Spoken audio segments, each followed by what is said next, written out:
dituen egiturazko arazoei aurre egiteko. Gobernuak osasun arloko ardura bere gain pasatzen duen egun bakoitza egun galdu bada herritarrek merezi duten osasun sistema publikoa berreskuratzeko.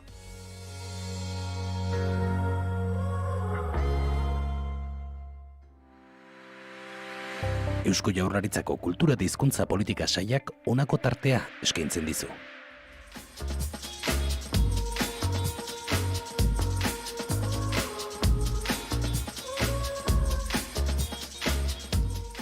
Behin editoriala entzuna, orain azalei emango diegu bere unea, eta horretarako zuri emango dizut berriz hitza oinatz.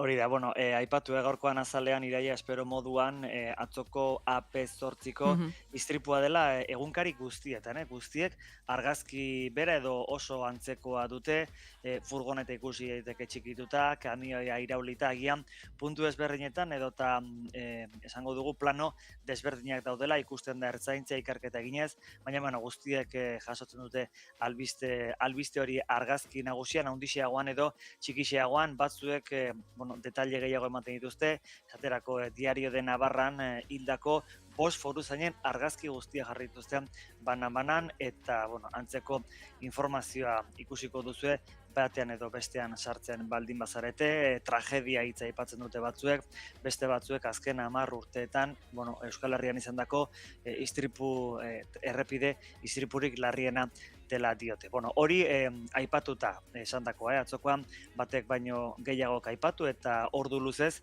azortzia itxita egontzen horretan, bestelako gaiak eta titular nagusietara joko dugu. Garan esaterako Alain Iriart, Euskal Hirigune Elkargoko lehendakariaren elkarrizketa ekarri dute azalera, hautetsiak erdian jartzea duela asmo dio, elkarrizketa horretako goiburuan, Media Baski egindako elkarrizketa eta aktualitateko gaiez mintzota. Bestalde berrian titular nagusia, Sarekada Iruñean 28 lagun atxilotu dituzte, 2 tokilesen kontrako protestengatik, desordena publikoak eta autoritateren kontrako atentatu egozten dietela atxilotuei dio, eta Espainiako poliziak egin dituela atxiloketak eta batzuk aske utzi dituela egunean bertan.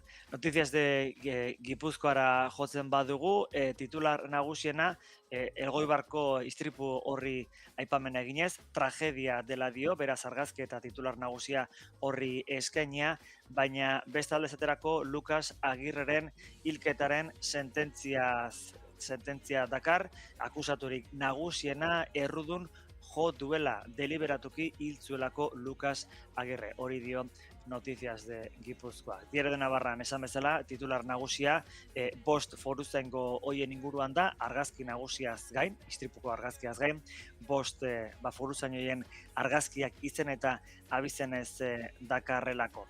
Bestelakoan, Bozento taldeari begiratuz gero, biak aipatu moduan, argazki bera A8ko istripu hori, Elkorreok bestalde ordean, PSOEren inguruan eta Zerdan eta Sánchezen bueltan leire auziaz hitz egiten du Guardia Zibilaren ukoak, hain zuzen ere Zerdanen bakloakak ustelkeria azaleratu duela Sánchez babesteko nolabait PSOEri sari hori osatu izana egozten diola Guardia Zibilak aipatu moduan.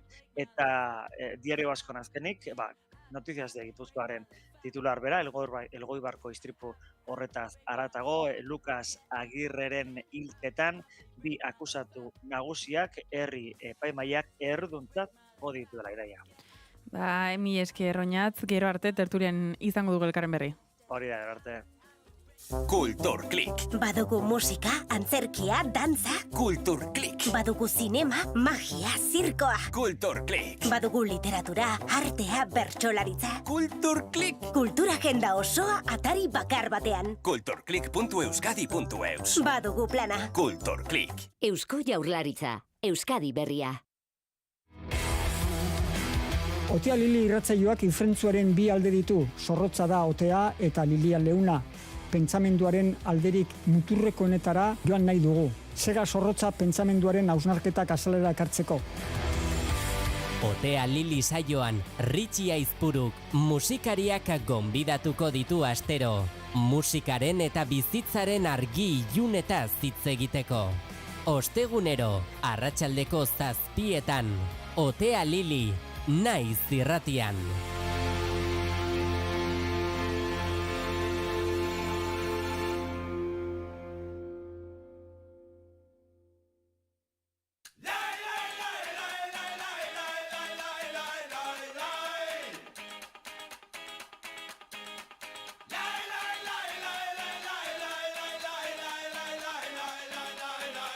They say that we can't beat the rap.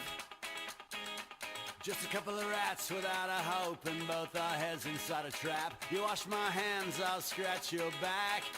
Because we're so dirty and we need to find, I said, some kind of kindness.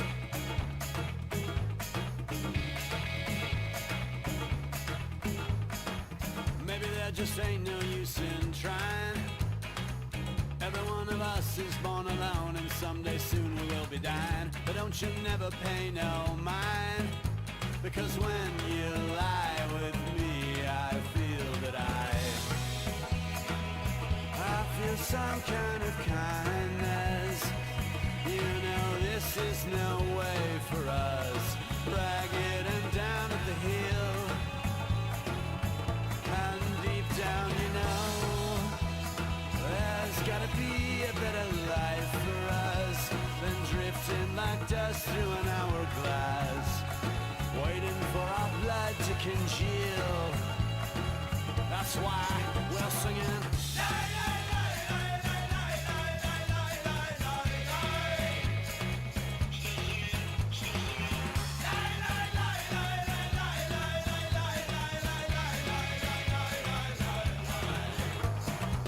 Nobody looks you in the eye.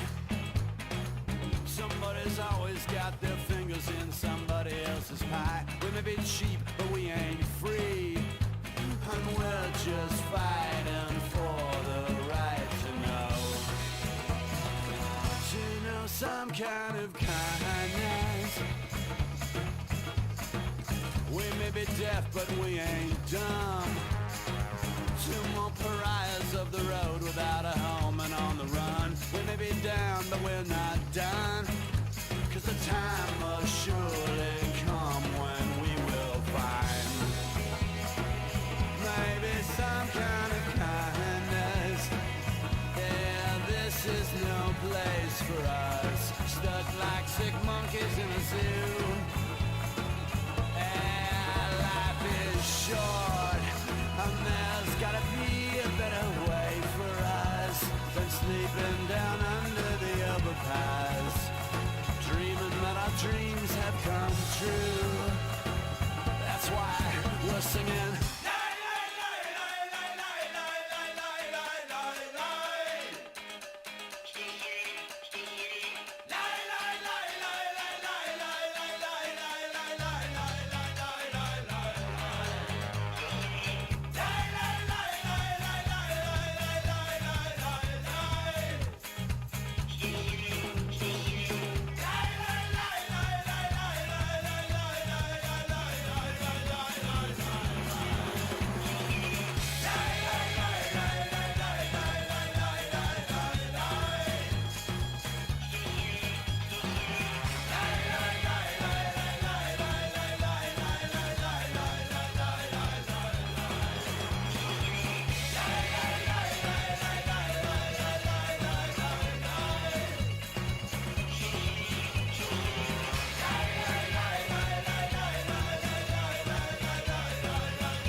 zaretagoa naiz neskak dio.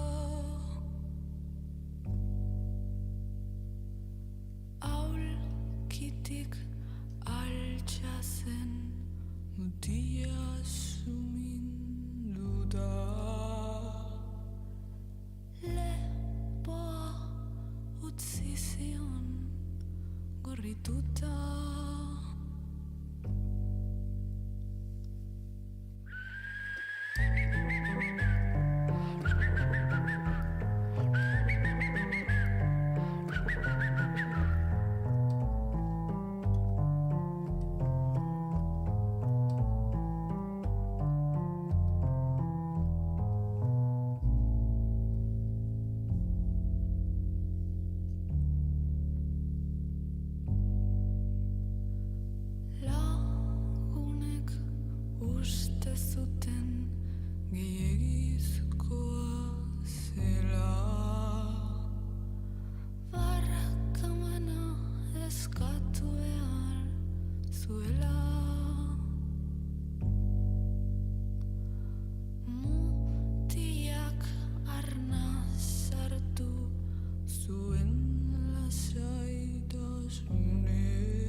Ez nuke ikusiko iparraldea eta arezenako ez Euskal Herria tresna hori gabe. Festivala beti kokatu da alternatiben eraikuntzan. EHZ-ak 30 urteko bidea egin du. Uinen hildoan podcastean jaso dute ibilbide hau, protagonisten elkarrizketekin eta EHZ-aren azken 3 hamarkadetako soinu artxiboan arakatuz. Zentako ez dugu gure proposatzen. Musika, historia, kultura, garai hartan etzen alako besterik. Astelenetan 8:00 Naiz Irratian. Uinen hildoan EHZ eta festibalaren 30. urte urreneko podcasta. Hitz berdeak. Jose Azurmendi. Pagoak ez du atseginikan. Inigo Aranbarri. Pagoak ez du atseginikan bere penaren ohean. Bakarrik egon baitago, hainbat pagoren artean. Eremugrinak zuirintzen du eta zur sendoaren barnean. Zertarako balio dioari pago jaio eta jaiki. Zertarako pago indartzu jaio loreak lez hilbaledi.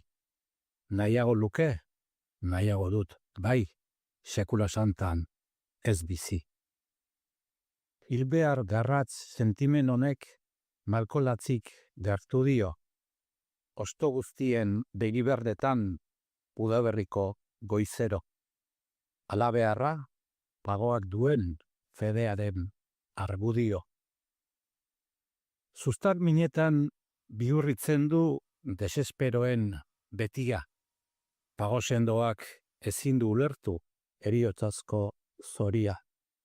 Madarikatzen du mila bidez heriotzazko bizia.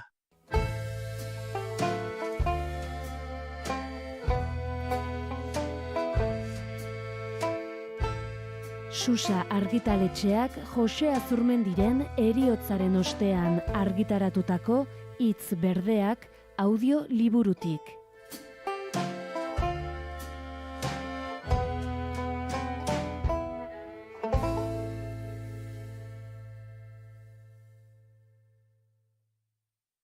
Informazioaren aria naiz irratian.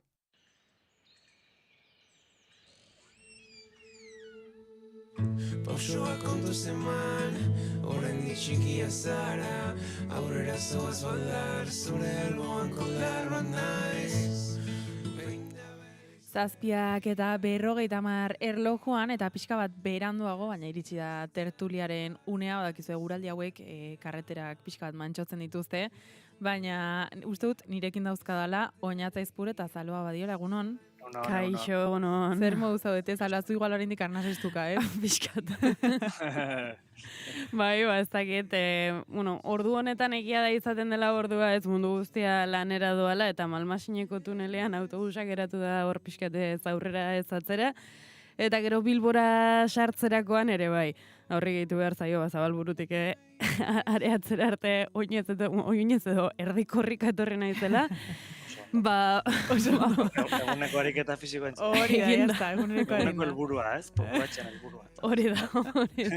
Baina, lista, ja bertan gaude. Orain arnaz pixka bat, Artur pixka bat, eta jazta, prest. Baina nintzen lokartzen, ez da, aurroko abestia zertzen, hau ez, hitzberdean aurretik ez tegizen. Nik jarri dut... No, ez dakiz esan, batxe hartu erdelarik. Bai, berde pratu zen. Bale.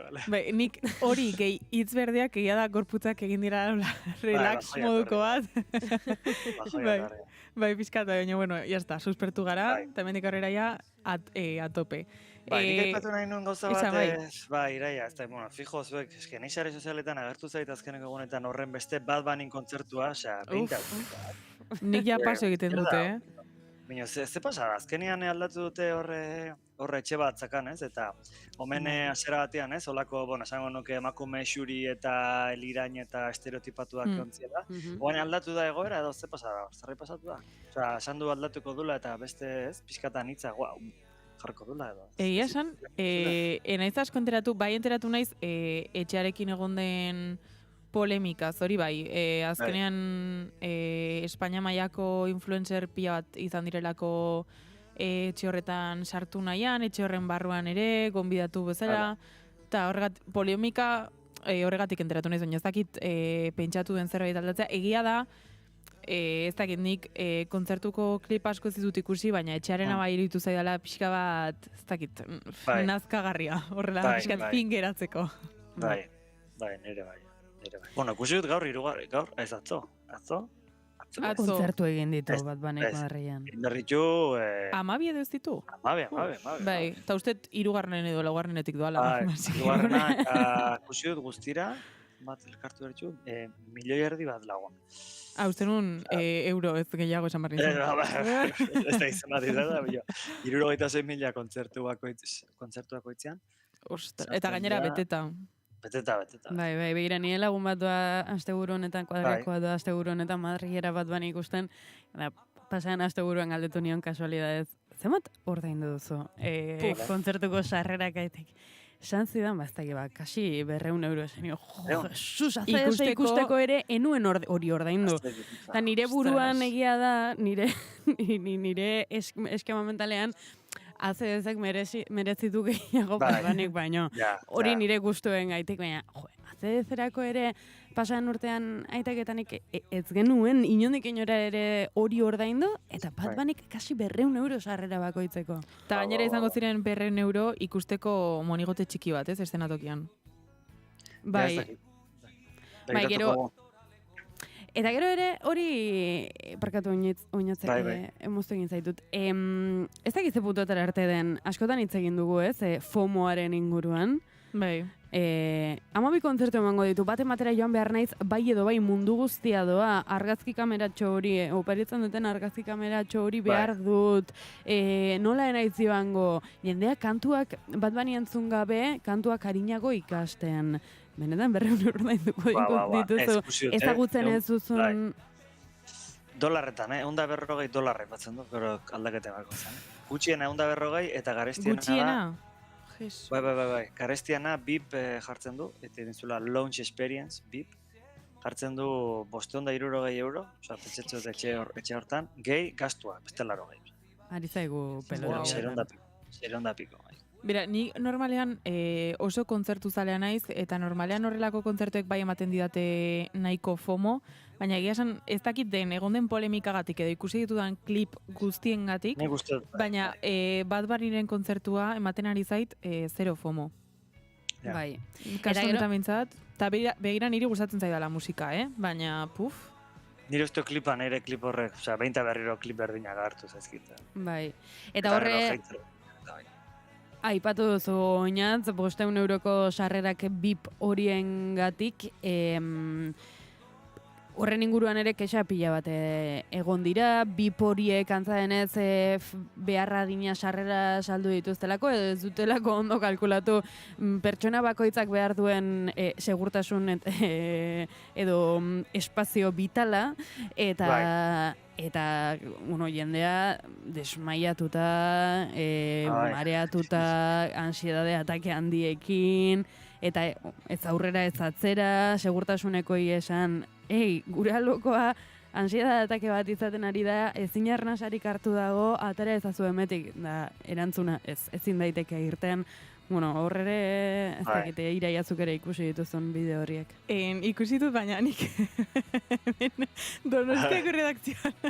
A ber, Joar zerraizatu Joarreka. Ez da Joar izan, orain honetan Jonte Iria izan da. Dago justo kabina barruan, eta esan dit, barkatu, baina zer da FOMO. Nik ezatu dut ulertu, entzulek ez dute ulertuko. FOMO da, sigla batzuk dira, Fear of Missing Out, eta da, azkenean toki batean ez egotearen beldur hori eta gauzak galtzearen beldur horri. Hori da, gutxi gora bera, ordan. Bai, ez esaten ditu. Barkatu, eske, enegoen entzuten ulertut zer esaten duzen, nik ere bideo hori ikusi dudalako, eta gainera uste dut lehenengo kontzertuan izan zela jendeak igo zituen bideoak, ez zegoela justo kaseta horren parean, arnasa hartu ezin zutela, eta hori, ez zietela uzten ateratzen. Ez dakit, niri, uste dut, gaudela oraintxe bertan gizarte batean non ansiedadea geroz eta handiagoa den, eta horrelako toki masiboak geroz eta gutxiago gustatzen diren. Ni adibidez, horrelako gauzen oso kontra nago, nik ezingo nuke hor barruan egon, eta uste dut, gainera kalte egiten dutela, eta oinatzuk esaten zenuena, prezioak aipatu dituzu. Prezioiek ordaintzea egoteko lata baten barruan eta kontzertua gaizki eta adisgustu ikusteko, bai, esan... Bai, ados nago. Eta horrek ez du esan nahi, musika entzuteko, kontzertuetara joateko kultura ordaindu behar ez dugunik. Claro. Baina, muga batzen barruan. Bai, guztiz. Eta hori, nik egia da horrelako kontzertuen zale naizela, eta egia da esperientzia bat direla, seguro sekulako showa montatuko zuela, eta kontzertua bera ondo egongo dela, baina ez baldintza horietan ikusteko, eta gero hori etxe horrekin gertatu den guztia, eta horrek jartzen dituen estereotipoak eta horrelako gauzak egia esan nahiko kontra. A ber, berak ere pentsatzen dut, nahitaz, hau dena pentsatzen modela. Bai, seguro. Zuketxe hori sortzen duzune eta celebrityak sartzen juzu momentuan, badakizu, izango dela horretaz fijo, eta juzula kritikak alde guztitatik. Bai, da nik uste dut berak ere... Marketingaren parte izango dela ere, bai. Bai, guztiz, eta azkenean badakizulako etxe horretan sartzen diren influencer guztiak bideoak egingo dituztela, eta hor emango dutela zer esan. Orduan, bai, suposatzen dut marketing kanpaina aldetik izango zela etxe horrena, eta baita ere Super Bowl lauren jarraia, bertan ere horrelako zerbait egin zuelako. Bai. Hombre, horta estu ingura ezberdina zen ez, igual Trumpen kritikare bai, etorri zen pixka politikoagoa hemen. Bai, ez hemen politikoa ez da oso politikoa. Bikote, hemen utziko dugu 30 segundu besterik ez derelako falta 8 izateko, FOMO azalduta, orain albistekin joango gara, beraz, bihar izango dugu elkarren berri, bihar arte.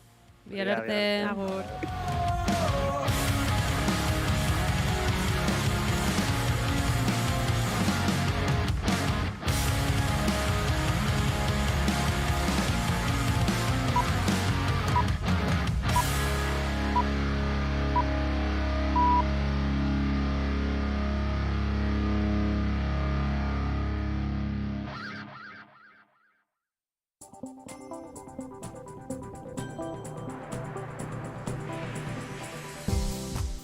Informazioaren aria, naiz irratian. Pegi Lekuona. Egunon, goizeko 8 dira, ongi etorri naiz irratira. Pradalesek azalpenak eskatu ditu, Estebanek hauteskundeak eskatzen dituen bitartean. Pedro Sánchezi aurpegi emateko eskatu dio Euskal Autonomia Erkidegoko lehendakariak. El recorrido no lo veo, sinceramente. No lo veo porque creo que el planteamiento parte de, insisto, una ecuación en la que se incorpora a un actor que es Vox y por lo tanto creo que ahí en relación con esa cuestión no hay recorrido. Salva Badela, egunon. Egunon, Peieta egunon entzuleok hauteskunderik ez baldin bada, EAJak PSOEri babesak enduko ote dion galdetuta Pradalesek pausoak eskatu dizkio Pedro Sánchezi. Horretarako ezinbestekotzat jo du erlazio naturala mantentzea bazkideekin. Lo que creo que debe hacer es tener una relación fluida con los partidos políticos que han permitido que Pedro Sánchez fuera presidente. Alderdi ezberdinetako erreakzioak ikusita, PPek kale egin du ere zentsura mozio instrumentalarekin eta bertatik irten nahian dabil orain. Honen bestez, urak nahasi egin dira Alderdi Popularraren barnean. Alicia García senatuko PPren bozeramaileak fokutik atera du mozioaren aukera PSOEren egoera lehenetsiz. Claro, mientras ellos sostienen y protegen a Sánchez, al gobierno más corrupto de la historia de la democracia, el Partido Popular en el Senado va a seguir trabajando para conocer la verdad, para llevar la decencia a las instituciones. Euskal Herriko politikagintzari dagokionez esan beharra dugu Euskal Hirigune elkargo ez dela isolatu behar esan du Alain Iriartek Media Baski eskainitako elkarrizketan. Hirigune elkargoko lehendakari abertzalea eta ezkerrekoa zira. Pentsatzen aldugu horrek baduzula gibelean mugaz gaindiko harremanetaz ideia bat, horrek ekartzen dizula proiektu bat gibelean eta txikimendu bat. Zein politika eramanen duzu Hego Euskal Herriko erakundeekin? Badira gai batzu, zinez baliagarri dienak, elgarrekin landiak izaiteko. Gainerakoan, gobernantza moldea, euskara etxebizitza ekonomia, laborantza edota mugaz gaindiko harremanen gaineko lehentasunak finkatzearekin batera, erakunde bilakaeraren erronka izan du aipagai Alain Iriartek. Eta aipatuko dugu ere, Irama Bilar Gurutzetako ospitaleko zuzendari medikoaren eta Maider Garmendia zerbitzu medikoen zuzendari ordearen dimisioek osasun sistemaren egoerari buruzko eztabaida politikoa piztu dute. Rebeka Ubera EH Bilduko legebiltzarkideak esan duenez, Osakidetzako barne tentsioen eta egiturazko gabezien beste froga badira. Medikuek osasun ministerioa prestatzen ari den esparru estatutuaren aurka egiten dituzten greben ondorioengatik zentro horretan sortutako tentsioarekin lotu ditu osasun sailak dimisioak, baina Uberak dei egin dio sailburuari kanpora baloiak botatzeari utz diezaion. Utz diezaiola baloiak despejatzeari, utz diezaiola bere ardurak kanporatzeari, asumitu ditzala bere ardurak. Ricardo Darín, aktore ekoizle eta zuzendari argentinarra izango da 2026ko Donostiako zinemaldiaren irudi ofiziala. Zinemaldiaren 74. edizioa irailaren 18tik 26 bitartean burutuko da eta Jose Luis Rebordinosek zuzendari gisa egingo duen azkena izango da. Nos hemos querido, nos hemos discutido, a lo largo de estos años ha habido de todo, ¿no? Entonces, seguimos con lo más importante ahora es acabar esta edición, pero claro, vamos un poco viendo el año que viene, cómo se van a operar los cambios. Vamos, está siendo muy sencillo. Ricardo Darín, Latinoamerikako eta nazioarteko zinemaren azken hamarkadetako izen handienetako bat da. Donostiako zinemaldiak berak ere bere belaunaldiko aktorerik prestigiosoenetakoa dela nabarmendu du. Gainera, Donostia saria jaso zuen 2017an eta zilarrezko maskorra irabazi zuen Zesk Gairen Truman filmeko interpretazioagatik. Eguraldia eta trafikoa naiz irratian. Errepideokenez bada nabarmentzeko jazoerarik? Ohiko autopilaketak ditugu Bilbo inguruan, Leioan, Barakaldon eta Galdakaon eta baita Bilboko sarreretan ere. Gogora karriko du ere 5 foruzain hil dira AP8 autobidean Elgoibar parean izandako istripu larrian, kamioi batek furgon eta baten aurka talka egin ostean. Azaldu dutenez, biktimak zihoazen furgonetak Bilbo eta Gasteizko norabideak banatzen dituen erdibitzailea jo du, eta bidearen erdian geratu da botata, eta orduan erreakzionatzeko denborarik gabe jo du atzetik zetorren kamioiak furgoneta 21 metroko distantziara jaurtez. Eguraldiaren xetasunak Iker Ibarluzeak. Eguraldiak berriro ere okerrera egingo du ostegun honetan. Goizean goizetik zerua estalirik egongo da lurralde osoan. Goizean euri gutxi botako du eta botatzen duena gehien bat ipar partean botako du, baina esan bezala euri txiki modura eta orokorran oso euri gutxi izango da eta lurraldaren hego isurialdean gainera ateri egongo da, baina eguerdian fronte bat iritsiko da eta fronte horrekin euriterako joera nabarmenagoa hartuko du. Zaparradak mendebaldetik ekialdera mugituko dira, lurralde osoan botako ditu, baina beti ere zaparradak mardulagoak izango dira eta ugariagoak lurraldearen ipar partean eta bereziki ekialdean. Gipuzkoan, Nafarroa ipar partean eta ipar Euskal Herrian. Ego isurira ere euria pasako da, baina gutxiago botako du. Ondoren, arratsalde erditik aurrera eta behin frontea pasa ostean, zaparradak dezentez tartekatuagoak izango dira eta gehien bat ipar isurian botako du, ego isurian euria nabarmen gutxituko du, azken orduetan bertan ateri geratuko da eta ipar partean ere euria nabarmen gutxituko da. Haizeak ipar mendebaldetik joko du, bolada zakarrekin kostaldean eta lurraldearen hegoaldean, temperatura minimoak antzeko jarraituko dute, 8 eta 14 gradu bitartean errendituz, maksimoak aldiz beherakada nabarmena jasango dute bereziki hegoaldean eta gaur giro freskoa izango da, ipar partean maksimoak 15 eta 19 gradu bitartean errendituko dira, eta ego isurialdean aldiz, 14 eta 22 gradu bitartean, temperatura maksimoetan freskoenak gaur, Araban eta Nafarroa erdialdean neurtuko dira, altuenak aldiz, Erriberan. Joarra Izpurua teknikan, ekainak lauda, osteguna. Informazioaren aria.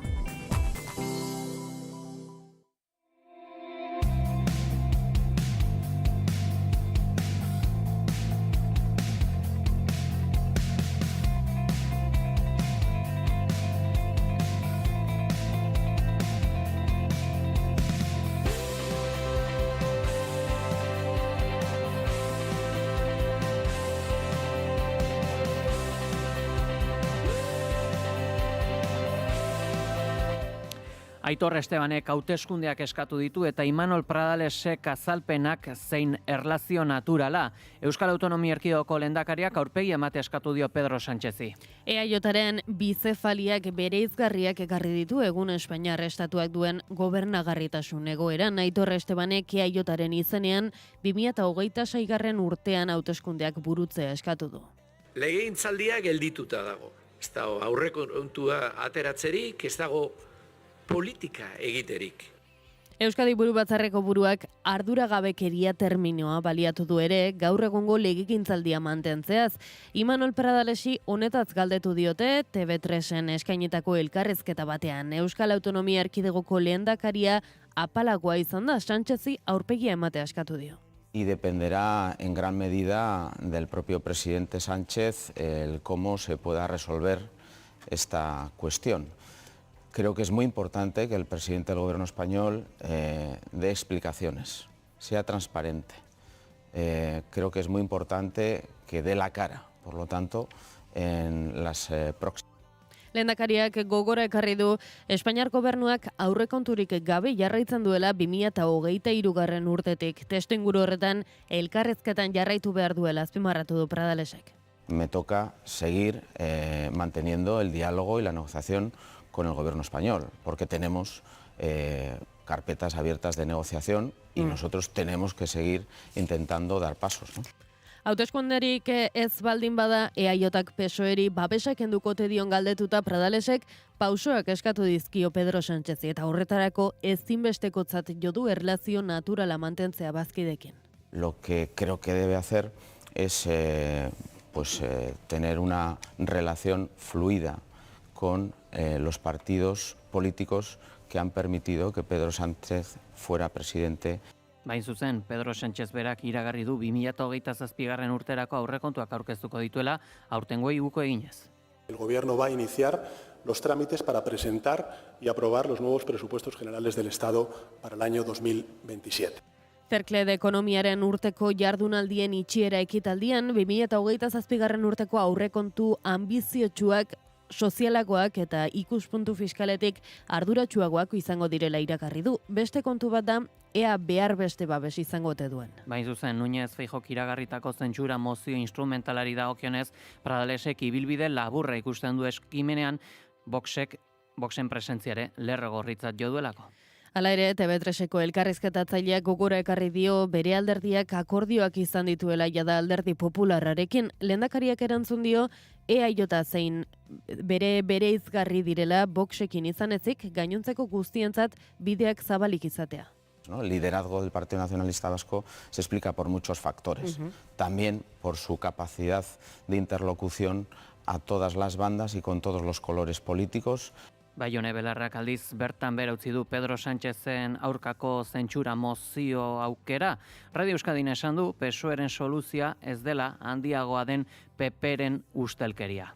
La solución a la corrupción del Partido Socialista no puede ser la corrupción aún mayor del Partido Popular. Y no solo eso, ¿no? Sino que este gobierno ha puesto en marcha el mayor rearme de la historia de nuestro país, mantiene la especulación con la vivienda y la protección al rentismo, y eso es exactamente lo mismo que va a hacer el Partido Popular si gobierna. Akatszat jo du PSOEri eskubiden lorpena egotzi izana aurrera egiteko forma bakarra Podemos gobernuan izatea izan delako. Belarrak ezkerraren bueltako nahia ikusiaren arazoa artikulazio instituzionalean ikusten du. Balderdi ezberdinetako erreakzioak ikusita PPek kale egin du zentsura mozio instrumentalaren aukerarekin eta orain bertatik irten aian dabil.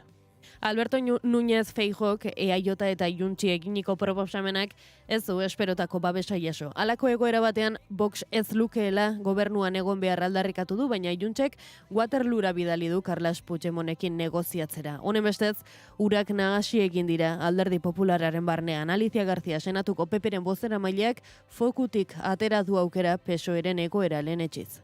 Claro, mientras ellos sostienen y protegen al gobierno, a Sánchez, al gobierno más corrupto de la historia de la democracia, el Partido Popular en el Senado va a seguir trabajando para conocer la verdad, para llevar la decencia a las instituciones. Miguel Tellado aldiz ez du guztiz baztertu zentsura mozioaren aukera. EAJ ala Junt dilema batean daudela esan du. Lo que no estamos dispuestos es ni a atajos ni a conceder favores a nadie y por lo tanto creo que el dilema, quien lo tiene encima de la mesa, son los partidos independentistas. Euskal Hirigune elkargoa ez dela isolatu beharra adirazi du Alain Iriartek Mediabaski eskainitako elkarrizketan. Euskal Hirigune elkargoko lehendakari berriak estatu eta tokiko erakundekin soilik ez Baionako merkataritza eta industria ganbara ala laborantza alorreko eragilekin ere harremanak oliozatu nahi ditu legealdia markatuko duten gaiak bezain hoberen kudeatu ahal izateko. Iragan apirilaren 11an hautatu izan zen lehendakaria, lehen aldiz bere historia laburrean beraz 325.000 biztan 158 udalerri eta 232 elkargoko kontseilari barne dituen Euskal Hirigune elkargoan txandakatze politikoa jaso da. Goizer, Taberna eta Tijan Peroni Mediabasken eskaini dien elkarrizketan nagusiki frantsesez izan bada ere euskaraz ere egin ditu adierazpenak Euskal Herriko erakundekin izan beharreko harremanaz galdetu diotenean. Hirigune elkargoko lehen lehendakari abertzalea eta ezkerrekoa zira. Pentsatzen aldugu horrek baduzula gibelean mugaz gaindiko harremanetaz ideia bat, horrek ekartzen dizula proiektu bat gibelean eta txikimendu bat. Zein politika eramanen duzu Hego Euskal Herriko erakundeekin? Badira gai batzu, zinez baliagarri dienak, elgarrekin landiak izaiteko. Etxempol bat hartzen dut, ez dakit hortan haiko giren, jadanik baditugu. Gobernantza molde euskara etxe bizitza ekonomia laborantza la mugaz gaindiko harremanen gaineko lehentasuna finkatzearekin batera, erakunde bilakaeraren erronka izan ditu aipagai Alain Iriartek. Eta gurean ere, esan beharra dugu, PSNek Geroa Baik eta EH Bilduk ondorio bateratuak aurkeztu dituzte Nafarroako esleipen publikoekin loturiko erakunde eta pertsonei buruzko ikerketa batzordean. Ez dute uste, ustelkeria egiaztatua egondenik bai ordea irregulartasunak eta hobetu beharrekoak. Ikerketa batzordearen ondorio hauek osoko bilkuran onartu beharko dira oraindik lotesleak izan daitezen. Baina badakoak egien horiek aurrera ateratzeko PSNek EH Bilduk eta geroa baik ondorioak adostu baitituzte eta elkarrekin 50 eserlekutik 27 dituzte. Kontiko zurekin taldeak nahiago izan du ez bozkatzea, baina egiari zor bere boteak ez ziren beharrezkoak eta atera dituen ondorioak gainontzekoen antzekoak izan dira. Irati Jimenez, ikerketa batzordeko presidente eta EH Bilduko kideak laburbildu ditu ondorio eta gomendio nagusietako batzuk. Gomendioak laburbilduz hauek izango liratezke. Lehenik eta behin, Nafarroako kontratazio publikoaren integritate plan bat onartzea eta aurrera eramatea. Nafarroako kontratu publikoaren legean ere aldaketa batzuk proposatuko ditugu. Nafarroako gobernuko interbentzio orokorra baliabide materialak eta giza baliabideaz indartu. Kontratazio elektronikoaren sistema ere indartu eta nola ez oanaren bulegoa ere indartu. Azkenik, gure egiten ditugu kontratazio publikoaren behatokiak 2014an egin zituen gomendioak. Tesi nagusia da, aztertutako guztitik ezin dela ondorioztatu Nafarroako gobernuko arduradun politikoek edo aztertutako espedienteetan esku hartu duten funtzionarioek ustelkeria burutu dutenik. Informazioaren aria.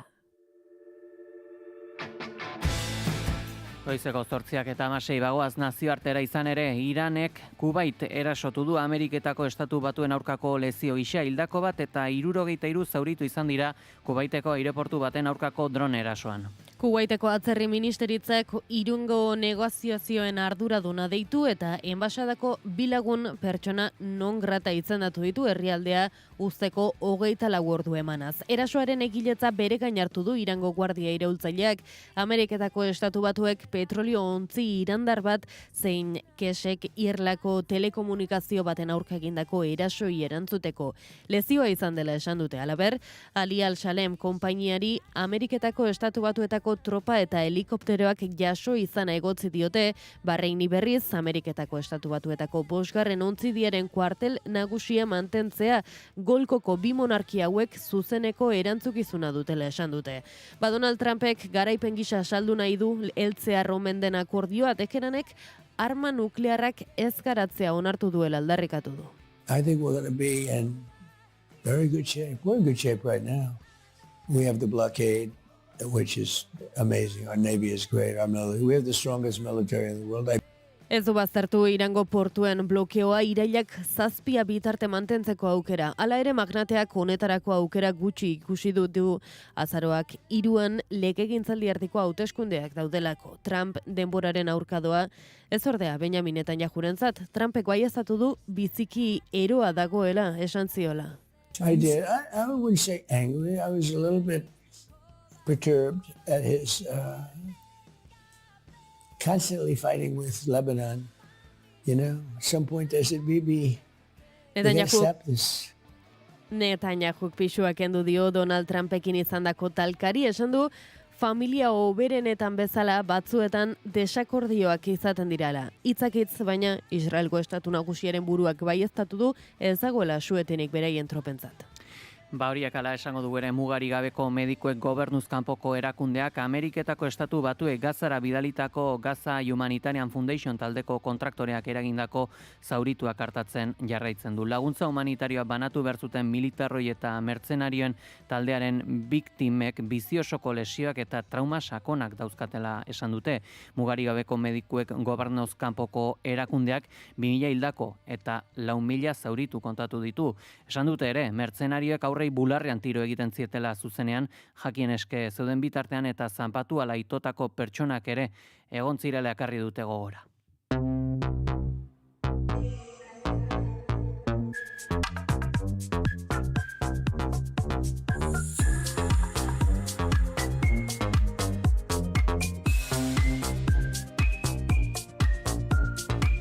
Parisko dei auzitegiak onartu du Josu Urrutikoetxearen aurkako azken euroagindua. Parisko dei auzitegiak maiatzaren 13an jakinarazi berzuen Santiago Pedraz Espainiar epaileak Josu Urrutikoetxea Espainiaratzeko aurkezturiko euroaginduari buruzko erabakia, erabakia orain artean luzatu delarik, epailek ebazpenaren berri eman dute eta eskaera ontzat eman dute. Itxaso Leon. Parisko dei auzitegiak martxoaren 15ean aztertu zuen Espainiar Auzitegi Nazionaleko epaileak igorritako euroagindua.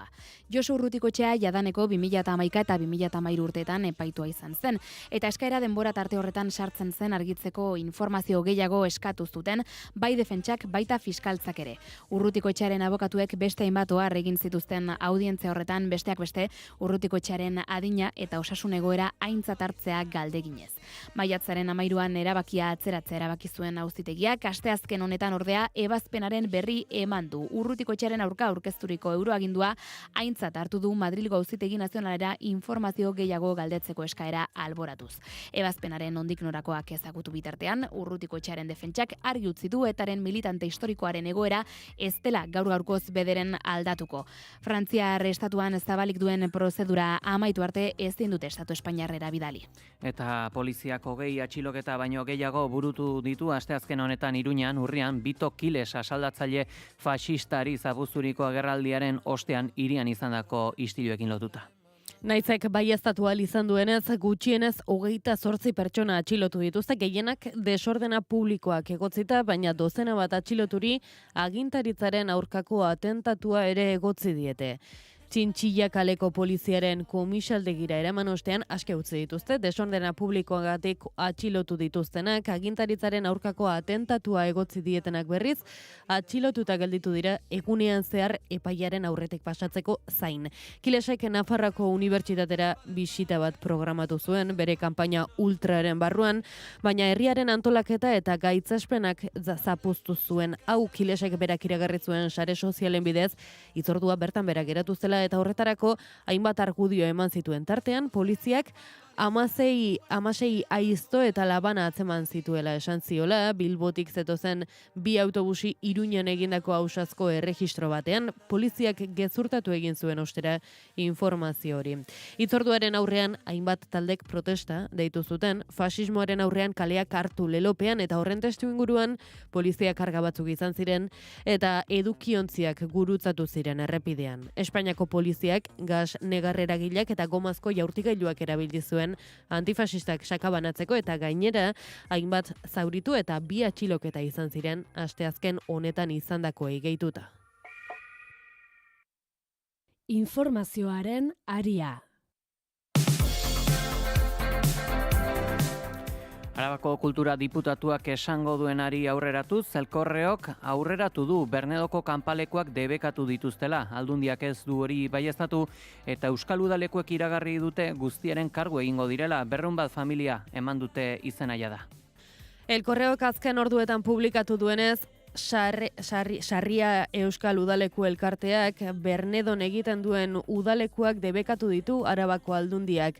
Batzar Nagusietan aurkeztu baino lehen filtratu du hedabideak administrazio espedientearen ondorioa. Ostiral honetan agertuko da Ana del Val kultura diputatu batzordea honen inguruko azalpenak ematen. Ramiro Gonzálezek aurreratu du batzordeko azalpenen asmoa bakaiaz gardentasunez eta administrazio prozedurak jarraituz egitea dela, beti ere adin txikikoaren interesak lehenetsiz. Diputazioari ez zaio gustatu Elkorreok espedientea filtratu izana eta ez dela egia esan du. Bozento taldeak dio duela egun batzutatik administrazio espedientea irmoa dela Euskal Udaleku elkarteko abokatuak jarritako helegitea atzera bota ondoren. Nerea Melgosa sailburuak ere pasaden hilabetean kanpalekua ez egiteko eskatu zuen, teorian udalekuak egin daitezkela legez esan zuen, baina beste gauza bat dela iazko egoerak ez errepikatzeko eurek egiten duten lana.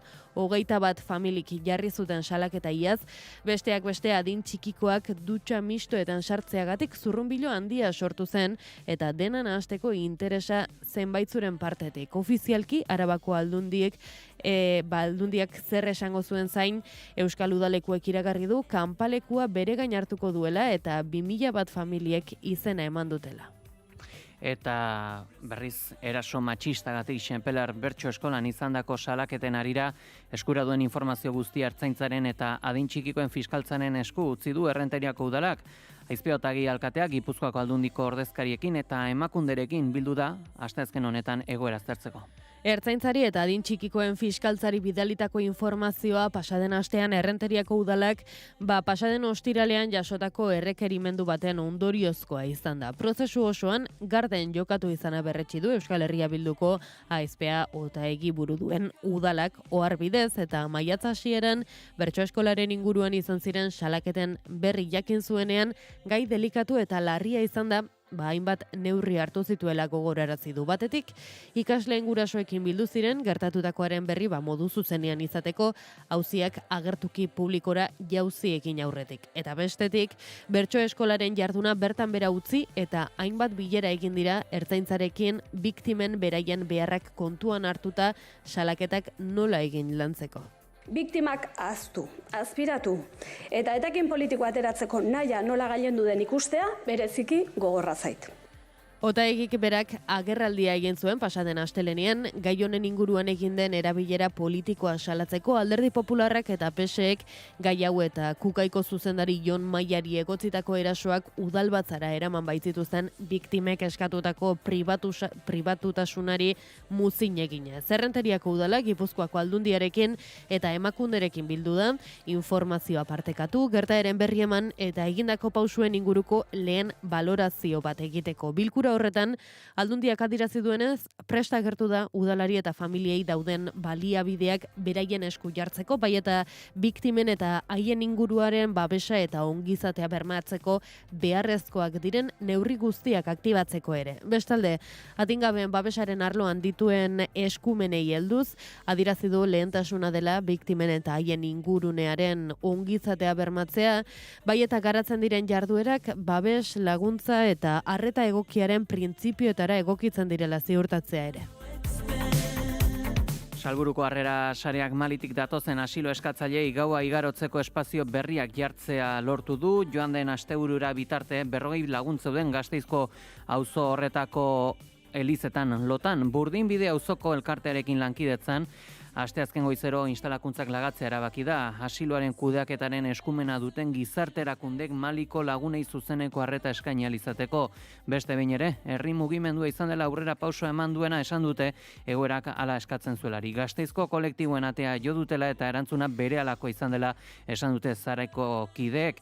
Hain zuzen, nabarmendu dute ere, gaua igarotzeko espazio berriak prestatzea ezin dela arazoaren konponbide gisa interpretatu, salatu dute egiturazkoa izaten jarraitzen duen egoera bati adabakiak jarri zaizkiola berriro ere, beralako larrialdia saiestea lortu dutela, baina asilo eskatzaileek bazterketa eta kalteberatasun egoeran jarraitzen dutela eta erakunde bakar bat ere ez dela egoera konpontzen ari salatu dute. Eta gogora ere ekarriko dugu, iraganden asteko eta egunetako eta hilabetetako beroak.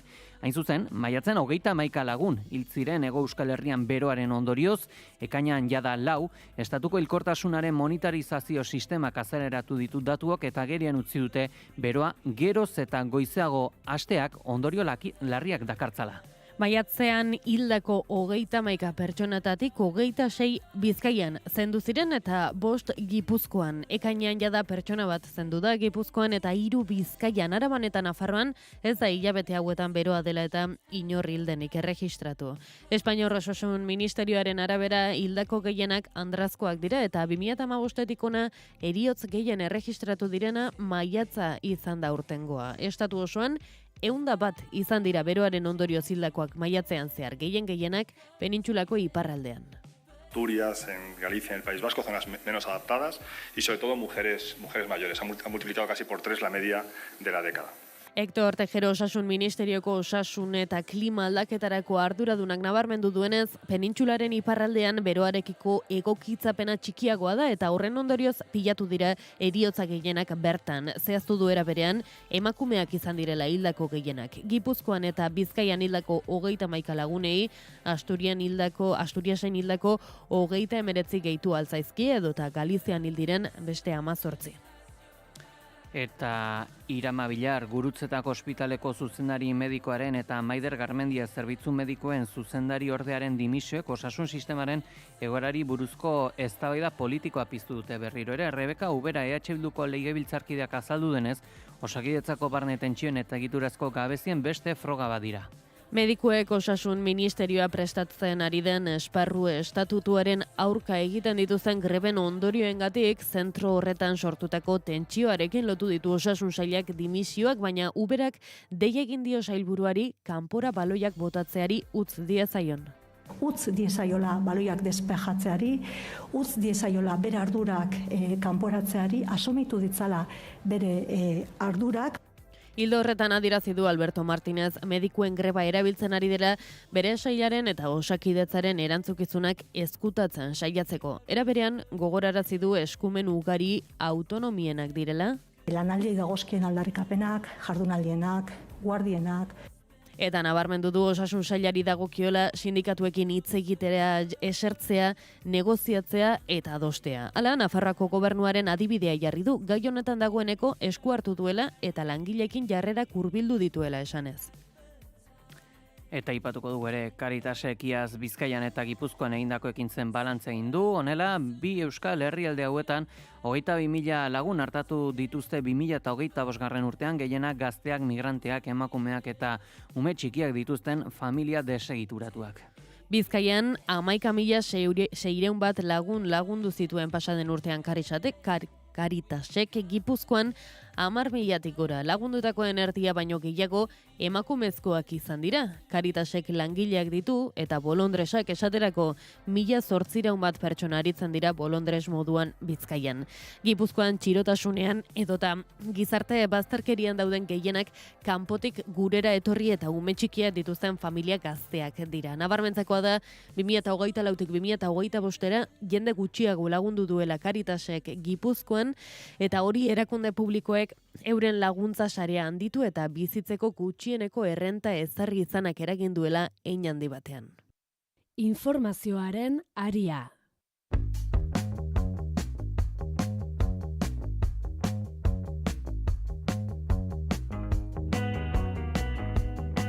Goizeko 8:30 pasata esan beharra du ere, egun etxe bizitza politikek errentismoa bultzatzen dutela salatu du LAB sindikatuak eta egoera iraultzeko langileen antolaketan eta politika eraginkorretan egin du azpimarra.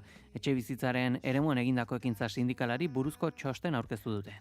Etxe bizitza eskubidearen merkantilizazioa langile klasearen arazo nagusietako bat bihurtu duela berretxita LABek etxe bizitza eremuan sindikalismoa egiteko erabakiaren garrantzia azpimarratu du ikasturte honetan egindakoaren berri jasotzen duen txostenaren aurkezpenean maizterren antolaketa eta etxe bizitza gatazka titulupean.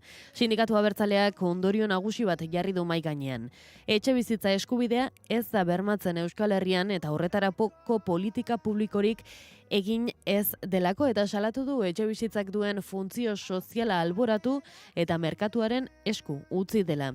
Bi egiteko nagusia aipatu dituzte LABetik. Batetik, etxe bizitzaren arazoa duten langileak antolatzea eta bestetik etxe bizitza politika eraginkorren alde borrokatzea, egungo egoera irauli eta etxe bizitza eskubidea bermatzeko bigako azpimarratu dituzte. Epe luzeko begiradarekin batera lehentasunak jarri eta lehentasunezkoak diren neurri zehatzak hartzea batetik eta etxe bizitza merkatu espekulatiboaren logikatik askatzea bestetik. Eta esango du ere, Miribilako aurreskolan higiene eta lan baldintza falta salatu dute hezitzaile eta familiek 0 eta 2 urte arteko 57 ume daude udalaren eraikinen eta honi eskatu diote garbiketako langileek euren lan baldintzak hobetzeko egiten ari diren protestak bideratzea. Bilboko aurreskoletako eta eskolatako garbitzaileen gatazkak konpondu gabe jarraitzen du. LAB, SK eta ELAK deituta greban daude eta horrek erakina du eraikinetako garbitasun faltan. Udalari kesak pilatzen ari zaizkio, baina honek entzungorrarena egiten duela salatu dute familiek eta hezitzaileek. Bideo honen bidez salatu nahi dugu Bilboko udaleko garbitzaileen greba dela eta Miribilla aurreskolan dagoen egoera tamalgarria. Zer egin behar dugu orduan? Haurrak kakaz betetako geletan izan egun osoan? Bistakoa da higiene falta eta horren erakusle publikatu dituzten argazkiak. Udalak garbiketa zerbitzua azpikontratatuta duten enpresarekin harremanetan jartzeko esaten die, baina arek udalaren eskumena denez langatazkari amaiera jartzeko bere esku dagoen guztia egiteko exigitu diote.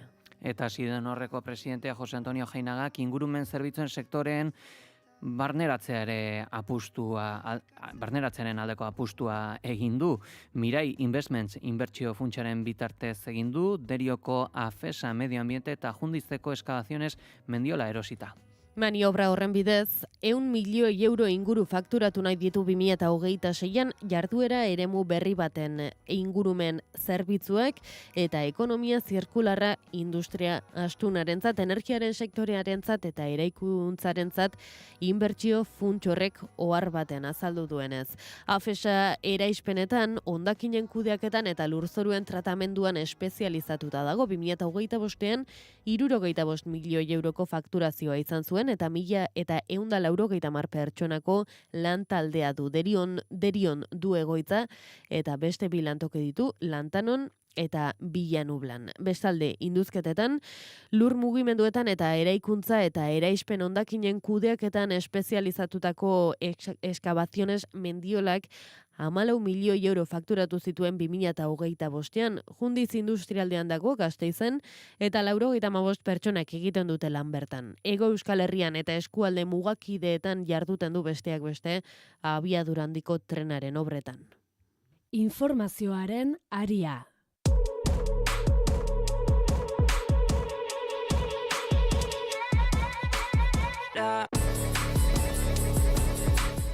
Goizeko 9:25 gutxi esango dugu nazioartean, gaurkoan, Demaseko protagonismoa izan duela Donald Trumpek, horren adibide ondorengo albisteak, futboleko sekzioen mundiala ekainaren 11an hasiko da eta Kanada, Mexiko zein Ameriketako estatu batuetako 16 hiritan jokatuko dute.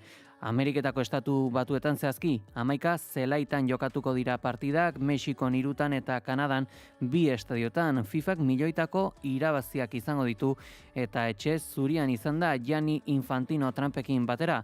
Honek mundiala berea balitz bezala hitz egin du. Oñatzaizburu, egunon. Egunon Pelle eta entzule guztia, bai, duela 8 urte aukeratu zuen FIFAk aurtengo munduko kopa estatu batuaken Kanada eta Mexikoren artean antolatzea. Bistan da 8 urtetan gauzak asko aldatu dira. Aurrez ere egin dira konpartitutako foroak, Korea eta Japonen artekoak kasu. Oraingoan parte hartuko duten taldeak gehiago dira eta partida gehiago jokatuko dira beraz, selekzioen artean eta horrek antolatzen duenari gastu gehiago ekarriko izkio, baina kontrara FIFAri mozkin gehiago. 2016an FIFA Gate izeneko eskandalo ere zalaratu zen, euren arteko nolabait boterekeria, bezerokeria, ustelkeria azeleratu zen, eta Gianni Infantinok bere postuan jarraitzeko nolabait bere harremanak ere mantendu zituen, federazio eta estatu ezberdinetan aliantzak lortzen aritu da. Trumpi ez zio mugarik jarri Infantinok, naiz eta mundialeko antolakuntza zango trabatzen aritu den Trump. 2025ean munduko 12 herrialdetako pertsonen sarrera debekatu zuen gogoratu Trumpek, baina bere selekzio eta talde teknikoari sartzen utziko diola esan du. Bistan da ordea, bisak lortzeko zailtasun handia dituztela asko. Etxe zirura itzuli denetik Kanada eta Mexikoren kontrako adierazpen ugari egin ditu Trumpek eta haien arteko harremana apurtuta dago erabat. Hain zuzen, Mexikon egingo da mundialeko inaugurazio partidua eta ez da estatu batuetako gobernuko inor bertara joango. Eta aipatu beharra dugu baita ere, Donald Trumpen eskuak nazioartean ere nabaritzen direla. Esaterako, lehenbiziko kasua, Kubako krisia areagotzen ari da, Ameriketako estatu batuen mehatxuen ostean, Iberia, Melia Hotels, Iberostar edota Visa eta Mastercardek Kubatik alde egitea erabaki dute, etxe zuriak interbentzio militarra ez duela baztertzen dio, eta nazio batuen erakundea praktika kolonialetaz mintzo da. Hala da, hurrengo albisteak hain zuzen Trumpen atzaparrez hitz egiten jarraituko dugu. Kubako ekonomiaren zutabe nagusia dakizuenez turismoa da eta honi lotutako enpresek alde egitea erabaki dute. Iberia, Melia Hotels edota Iberostar Espainiarrak daude, Blue Diamond Kanadarra eta Archipielago International Indonesiarra. Ez egonkortasunak eta estatu batuaken mehatxuek eraginda alde egin dute. Esaterako Meliako barra kaleratu du, Kuban dituen 15 hotelak itxiko dituela esan du. Kubako turismo sektorea kinkalarrian da. Gaesa enpresa publikoarekin kolaboratzen dutenen presio egin dielako Estatu Batuakek. Aste artean 1980an sortu zen erakunde horren zilegitasuna defendatu zuen Kubak. Estatu Batuaken blokeoa gainditu eta ekonomia kubatarra bultzatzeko dibisak ekartzeko asmoa izan zuelako. Estatu Batuakek maiatzaren batean dekretuak kaleratu zuen. Modu horretan, bihartik aurrera Kubarekin harreman komertzial, finantziero edota lotura duten enpresak eta pertsonak zigortuko ditu eta hala aipatutako enpresa horiek alde egitea erabaki dute mehatxu horien aurrean. Kubako bankuak ere kinkalarrian dira. Irlako ekonomia itotzeko asmotan Visa eta Mastercardek ere alde egin dutelako. Gogoratu, Kubaren kontrako petroleo blokeoa medio ekonomiaren zati bat gelituri dagoela behar duten energiaren 40% soilik ekoizten baitu Irlak. 7 hamarkada daramatza Estatu Batuaken blokeo injustua pairatuz eta beste urrats bat eman du etxe zuria gobernua erortzeko saiakera. Eta jakina dena, Iban Zepeda Ezkertiarrak eta Abelardo dela Espriela ultraeskuindarrak pasa dira. Kolonbian bigarren presidentzialetako itzulira, Trumpek dela Espriela babestu du publikoki bere hegemonia eta eragina Kolonbiara ere zabaltzeko. Alabaina, honek ez du eskuinaren babesa ziurtatua. Hori da, aipatu dugu bi hautagai horiek daudela, ez du bere eskuinaren babesa ziurtatuta ultraeskuindarrak, esaterako Juan Daniel Oviedo eskuindarra momentuz ez duela bera babestuko esan baitu. Bueno, esperotakoa zen etxe zuriaren babesa jasoko zuela dela Espriela hautagai kolombiar ultraeskuindarrak eta hala izan da, Truth sare sozialetan idatzi du Trumpek, azkarra dela Espriela eta Estatu Batuak maite duela hala, ekonomia enplegua hazteko, migrazioaren kontra eta narkotrafikoa ekiditeko balioko duela esan du. Bestea berriz, Iban Zepena, denetik aipatu du berataz, tirania, marxista eta bestelako hitzak aipatuz. Dela Esprielak bere kanpainan birritan egin du Miamira eta han kongresista errepublikarrekin elkartu da, petroren agintaldia arriskutsua dela Estatu Batuakentzat esan izan du etxe zuria, ez duelako Estatu Batuaken imperialismoa onartzean, eta bere nahia da eta ikusiko da ze puntotaraino dela Espriela babestu eta esku hartzen duen gaian. Eta Brasilen berriz presioa areagotu du Donald Trumpek hauteskunde kanpaina erdian. Terrorista moduan izendatu ditu Brasilgo talde kriminalak eta hala egiteko asmoa du ere Lula da Silva eta Flavio Bolsonaro senatarien arteko lehian. Hori da, hilabete eskasean Lula eta Bolsonaro hartu ditu Trumpek etxe zurian, Flavio Bolsonaro gogoratu Jair Bolsonaroren semea da, atxilotzea agindua duena eta aldegina eta urriaren 4ko Brasilgo hauteskunde presidentzialetan aurpegirik ezagun. Urriaren 4an beraz, Bolsonaro eta Lula izango dira aurrez aurre. Esan behar da, Bolsonarok ez duela agintire iristeko estrategia garbirik momentuz. Honen eraginez orain, Trumpen asmoa bailegatu da, Brasilgo PCC eta Komando Bermello taldeak terroristatzat izendatu dituelako. Lulak atzerriko eraginari atea zabaltzea egotzi dio Bolsonarori. Guzti hauekin geldituko era. Eskerrik asko Oñat. Bai, gero arte.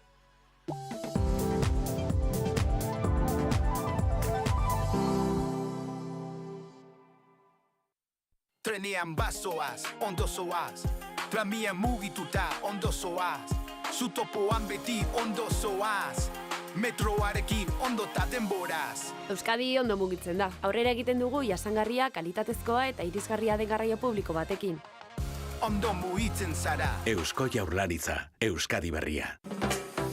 Uda honetan elkarrekin pentsatuko dugu. Ideiak partekatu, hausnartu eta eraldatuko ditugu.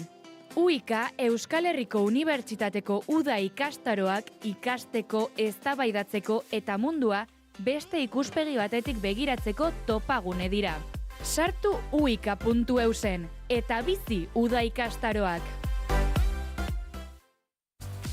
Askotariko haizegailuak dituen burdindegia. Hormakoak, mai gainekoak edo lurzorukoak, bai etxeetarako, bai industrietarako.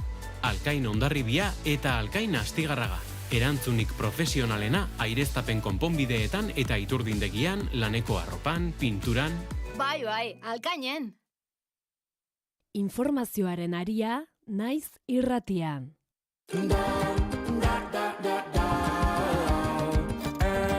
Hundaka aldiz imaginatu dut. Dar batez zabatuko ote ditut. Esnan nagoenean zeharkatu nahi dut. No, Davide egokiak aukeratuz. Etxean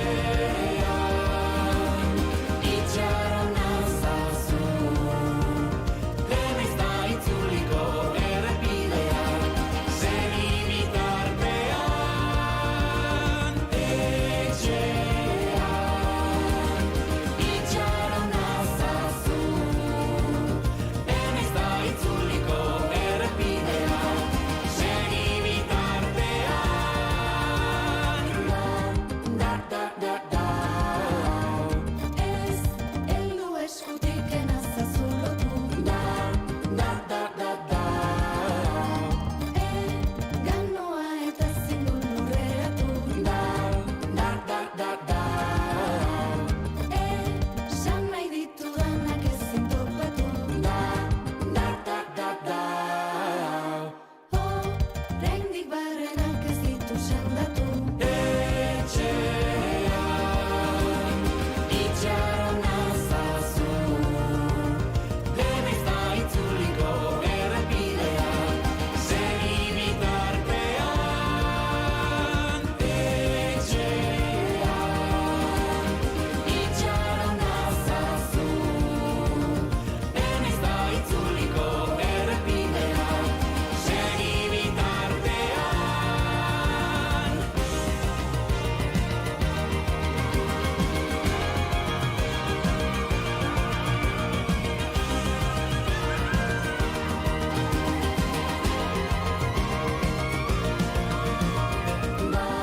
Da, da, da, da. Naiz eta galduta ibili bidean. Da, da, da, da, da. Han bakarrik sentituko naiz etxean.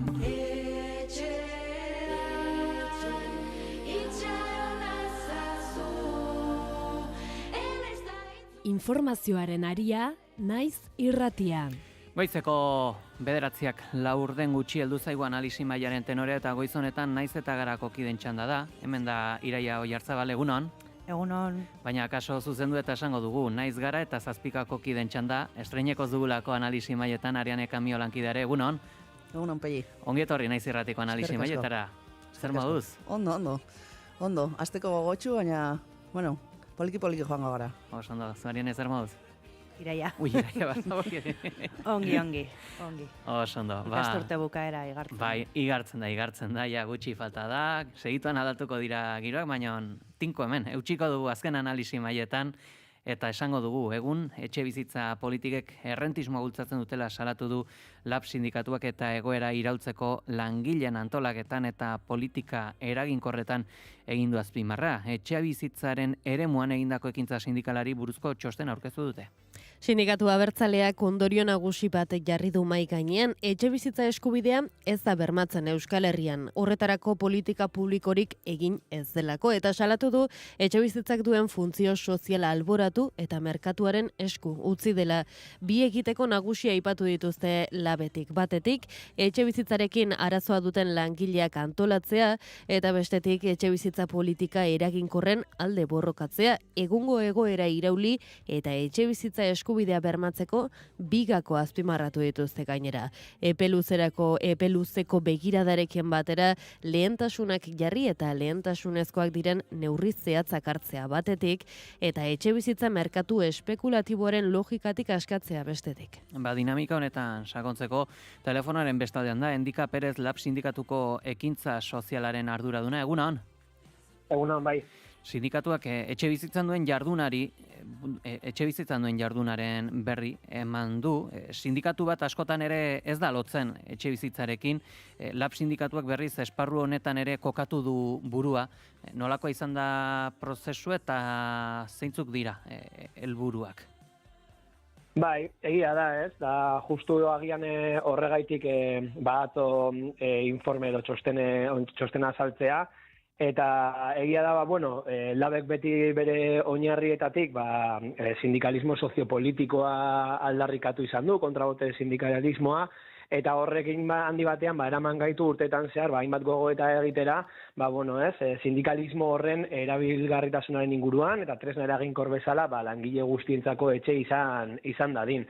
Zentzu horretan, azkeneko urteetan, ari ginen ikusten etxe bizitzarena lehen mailako problematika bilakatzen ari zela, eta batzuek sindikalismoa hotzan eta elkarrizketa sozialeko maila antzuetan ito nahi duten bezala, guk justo kontrako norabidea hartzeko apustu egiten dugu, ez? Eta sindikalismoa eremu berrietara eratzeko apustu horregaitik, lantokietan ez ezik, lantokietatik kanpo antolatzeko apustuari heltzen diogu, eta tartean badago, etxe bizitzaren eremuan ere sindikalismoa egiteko erabakia.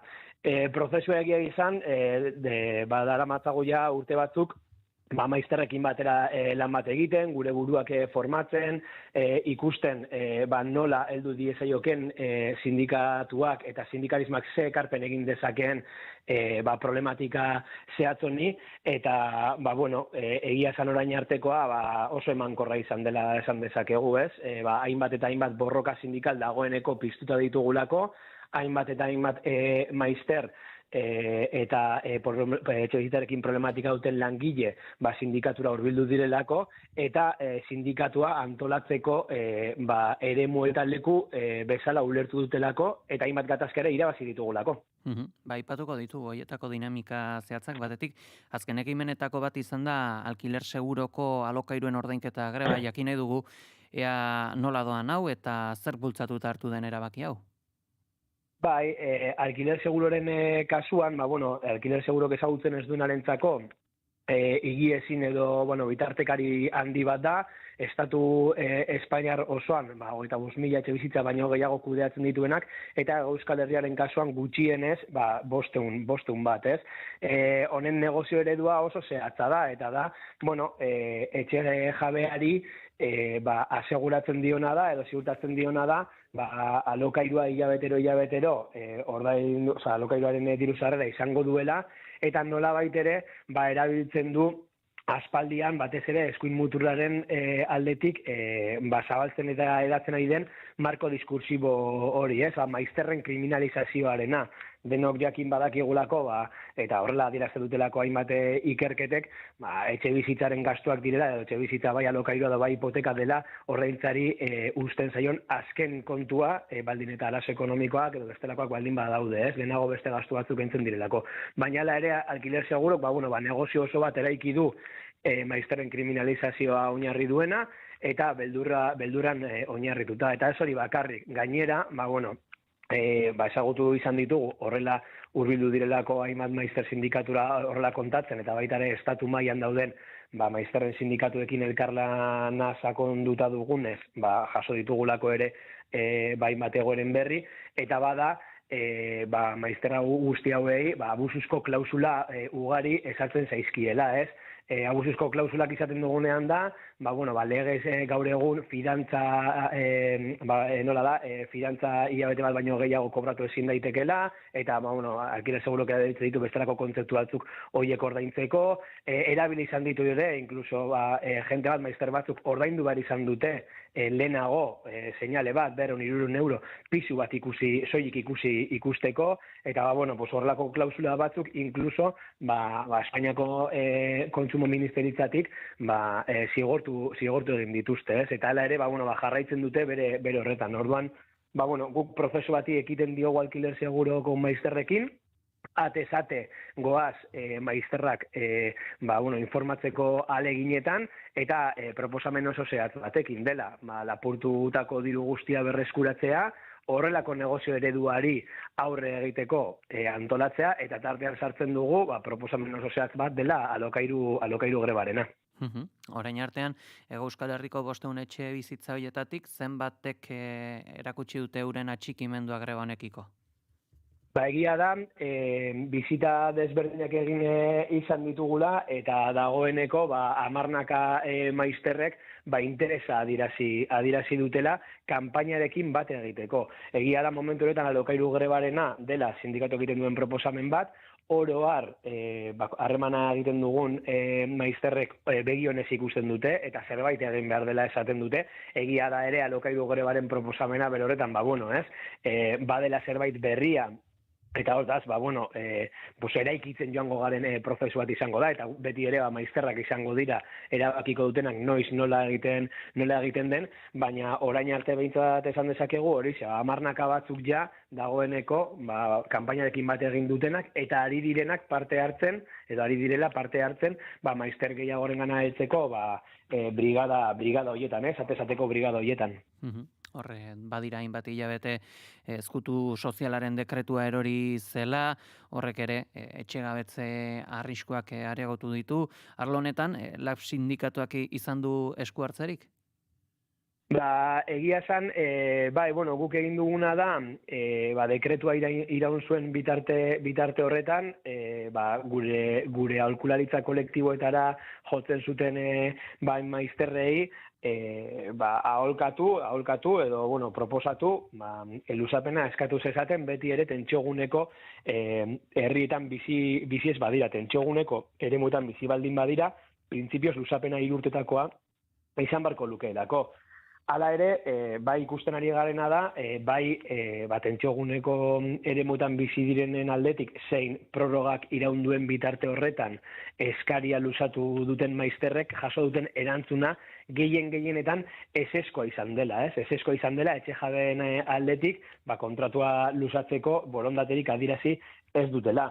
Eta hor ere, ikusten ari gara, edo guk behintzat edugun esperientzatik ikusten ari garena badagoela horatzean, etxe jabeen atzean, batez ere, eta kasu askotan, higiezinen eta horrelako aholkulari juridikoen rola eta papera, nolabait etxe bizitzaren negozioa elikatzeko ikuspegi batetik aholkatzen dutenak kontratua ez luzatzeko. Zergatik kontratu bat ez luzatzeak ekarri dezakeelako, maizter berri bat sartu, alokairua igo, edo bestela logeletako edo aldi baterako alokairuen bidez, diru sarrerak handitzea etxe jabearentzat, eta batzuk, etxe jabe askok, joera hori edo norabide hori hartzen dute askotan maizterren bizi baldintzen aurka egiten duenean zuzenean, askotan suposatzen duena da maizter guzti horiek etxe horretatik alde egin behar dutela, ezin dutelako alokairu igoera hori asumitu. Azkenik jakineko genuke ere, ea landu dituzuen gatazketan, ea identifikatu alduzuen arazo guztien sorburua bat izan daitekela edo? Egia da, problematika oso desberdinak daudela, baina gero informean ere jaso ditugu hainbat eta hainbat bat egiten dutela, eta arazo partikular pentsatzen den hori askotan baduela jatorri komun bat, eta beraz arazo eta egoera orokortu bat dela, eta problematika orokortu bat dela, eta bada esaten duguna, etxe bizitza oinarrizko eskubide izan beharrean, gaur egun negozio egiteko eta inbertsiorako eremu bilakatu dela, eta ez edozelako inbertsioa, ez gaur egun enpresa bat sortzea baino etekin handiagoa ematen duen inbertsioa da etxe bizitzarena, eta hortaz, egia da orain arteko indarrean egon diren, hamarkadetan egon diren politika publikoen norabidea justo hori elikatzeko baliatu direla, patronala inmobiliaria eta etxe bizitza patronalen diru goze hori asetzeko, etekinak handitzeko, eta gurpil zoro horretan, hainbat eta hainbat etxe jabek ere bat egin dute horrekin, orduan oinarrian eta kasuistika desberdinak izan arren, egoera desberdinak izan arren, oinarrian badago, oinarrizko eskubide bat dena, merkantilizatua dagoela eta logika espekulatiboaren menpe. Hauzi hauekin adituko era, Endika Perez, LAB sindikatuko ekintza sozialaren arduraduna, eskerrik asko gurean izategatik. Bale, eskerrik asko zuei egun izan. Berdin, partekatuko dugu aipagaia gure analisi mailan, eta aipatuko dizuete pasaden asteko prentsaurreko bat, eta kaso atentzioa deitu dezakena eta guzti, Espainiar Estatuan, Madrilen, Amnistia Internazionalek kanpaina bat abiatu du, esanaz, errezagoa dela, Benitoren etxean sartzea etxe bizitza duina lortzea, baino, ironiaz, jokatu dute kanpaina plazaratzeko, baino, atentzioa deitzen du Amnistia Internazional bezalako erakunde batek zer eta etxe bizitzari buruz ere zer esana izatea, hau da, kontzientzia bat badago arazoaren dimentsioaz?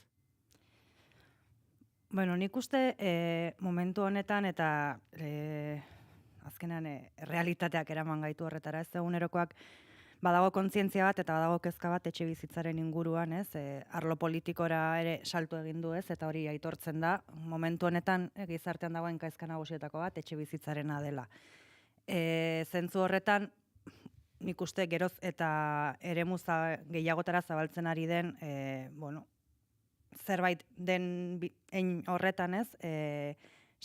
Lab sindikatuaren kasuan nik uste, salto logiko bat egin duela, ez? Eta gainera uste dut nahiko diagnostiko eta irakurketa zuzena egiten duela bere txosten horretan.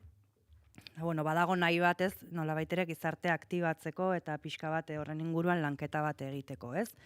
Azken fina, bai langileak eta oro har gizarte bezala, ez? Norbanako asko dagoelako kezkatuta etxe bizitzaren inguruan dagoen egoera horretan. Eta uste dut badela zerbait positiboa, ez? Edo asmatzen duela kasu honetan bere proposamenean pixka bat marko diskurtsiboaren inguruan ere lanketa bat egiteko garaian, ez? Hau da, neurri handi batean ere badagoelako hor, zenbait sektoretatik egiten den lanketa bat etxe bizitzaren inguruan diskurtso zehatz batzuk planteatzeko edo gizartean ere barneratu nahi bat ikusten delako, ez? Izan daiteken alokairuen inguruan, maizterren kriminalizazio hori, eta badagoelako bestelako proposamen batzuei heltzeko aukera, uste dut hor politikoki ere badaudela proposamen batzuk, ez ezkerretik etor daitezkenak, eta hor ere egin daitekela elkarlan bat bestelako politika batzuk ere bultzatzeko epe motzera, urgentziak identifikatuz, baina baita ere epe ertain eta luzera, ez? Beraz, uste dut posible dela aktibazio hori uztartzea bestelako politika batzuk bultzatzeko babes horrekin edo. Arina. Bai, nik joko nahi nuke hasieran esan duzun horretara, ez? Agian harritzekoa zaigula nola Amnistia Internazionalek txosten bat argitaratzen duen datu horiek ematen, ez? Euskal Herrian Amnistia Internazionalarekin historikoki izan dugun harremana agian torturen auzien ingurukoa izan da, eta bestela nazioartean edo esparru oldarkorragoetan gertatzen diren arazoei buruzko txostenak irakurtzera ohituta gaude. Noski orain Amnistia Internazionala badator gure etxeko atea jotzera, esateko justuki hori, ez? Etxe bizitzarekin badaukagula arazo bat, orduan elkarrezketatuari ere, labeko ordezkariari esan diozu ez dela ohikoa ere sindikatu bat etxe bizitzaren alorrean implikazio zehatz batekin aritzea, baina uste dut badela indar bilketa bat merezi duen edo behar duen auzi bat, eta askotan hitz egiten dugun bezala gazteen egoeraz, lan baldintzetaz, etxera baterako sarbiderako duten zailtasunaz, uste dut badela auzi bat indarmetaketak behar dituena eta sektore desberdinetatik landu behar dena. Bai giza eskubide, oinarrezko eskubide moduan, etxe bizitza eskubide, oinarrezko eskubide bat delako, bai auzi sindikal bat bezala, bai gazte mugimenduen aldetik, bai auzi sozial bat bezala iruditzen zait. Badituela tentakulu desberdinak, eragina jasaten duten gizarte talde desberdinak dauden bezala, orduan gero eta indar gehiago bildu, errazagoa izango da auzi horri ere aurre egitea. Segituan jarraituko dugu etxe bizitzari buruz hitz egiten, baina jada goizeko 9 dira eta azken orduko dagokienez esan berra dugu. San Petersburgoko petrolioa gordetzeko hainbat puntu erasotu ditu azken orduetan Ukrainak, Errusiak foro ekonomikoa du egitear bertan eta honen atarian jaso da erasoa. Zaloa Badiola, egun on? Zuleok ekainaren 3tik 6 ekingo dute San Petersburgoko foro ekonomikoa eta Ukrainiak Errusiako hiritik ekonomikoki garrantzitsuena erasotu du. Dron bidezko erasoak izan dira eta petrolio gordeleku garrantzitsu bat erasotu du. Eraso honetan ez da biktimarik izan, bai ordea Donetsk Kiebek egindako beste batean dron bat autobus baten kontra bidali eta bertako 8 zibil hil ditu eta badugu albisterik etxean ere gaurkoan. Izan ere Naisek eta Jakin Fundazioak elkarlan hitzarmena sinatu dute Euskal Pentsamendu kritikoa sustatu, gizarteratu eta ikusgarri egiteko helburuarekin. Akordioa asteazken honetan sinatu dute Andoaingo Martin Ugalde Kulturparkean bertan izan dira Jakin Fundazioko lehendakari Juan Mari Larrarte eta Naizeko zuzendari Ane Urkiri. Bi erakundek azaldu dutenez hitzarmen honen bidez aspaldidanik duten harremana sendotu eta elkarlana antolatu eta areagotu nahi dute. Helburu nagusia euskarazko pentsamendu kritikoaren sorkuntza eta zabalkundea indartzea da. Eta horrez gain, ikuspegi kritikoa lantzea, euskal erreferente kultural eta intelektualak gizarteratzea eta kazetaritza transmediaren baliabideak baliatzea ere aurreikusi dute. Eta era berean, euskararik ez dakiten herritarrengana ere erreferentzia horiek hurbiltzea eta eztabaida publikoaren kalitatea hobetzea izango dute xedea. Oiek nabarmendu ostean egunaren nondik norakoetan ere murgilduko gara. Lander Martínez, egunon? Egunon Pelle eta egunon entzulok. Gaurkoan Lukas Agirreren heriotzaren arduradunen kondena zehaztuko du epaileak. Bestalde, asteazken honetan autoistripu baten ondorioz hildako 5 foruzainen hilkapera egingo dute San Alberto belatokian.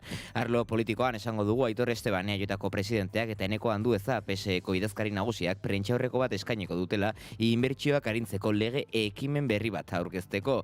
Eta bestalde, ostegunero moduan Gasteizko legebiltzarreko osoko bilkuran hainbat aipagai izango dira.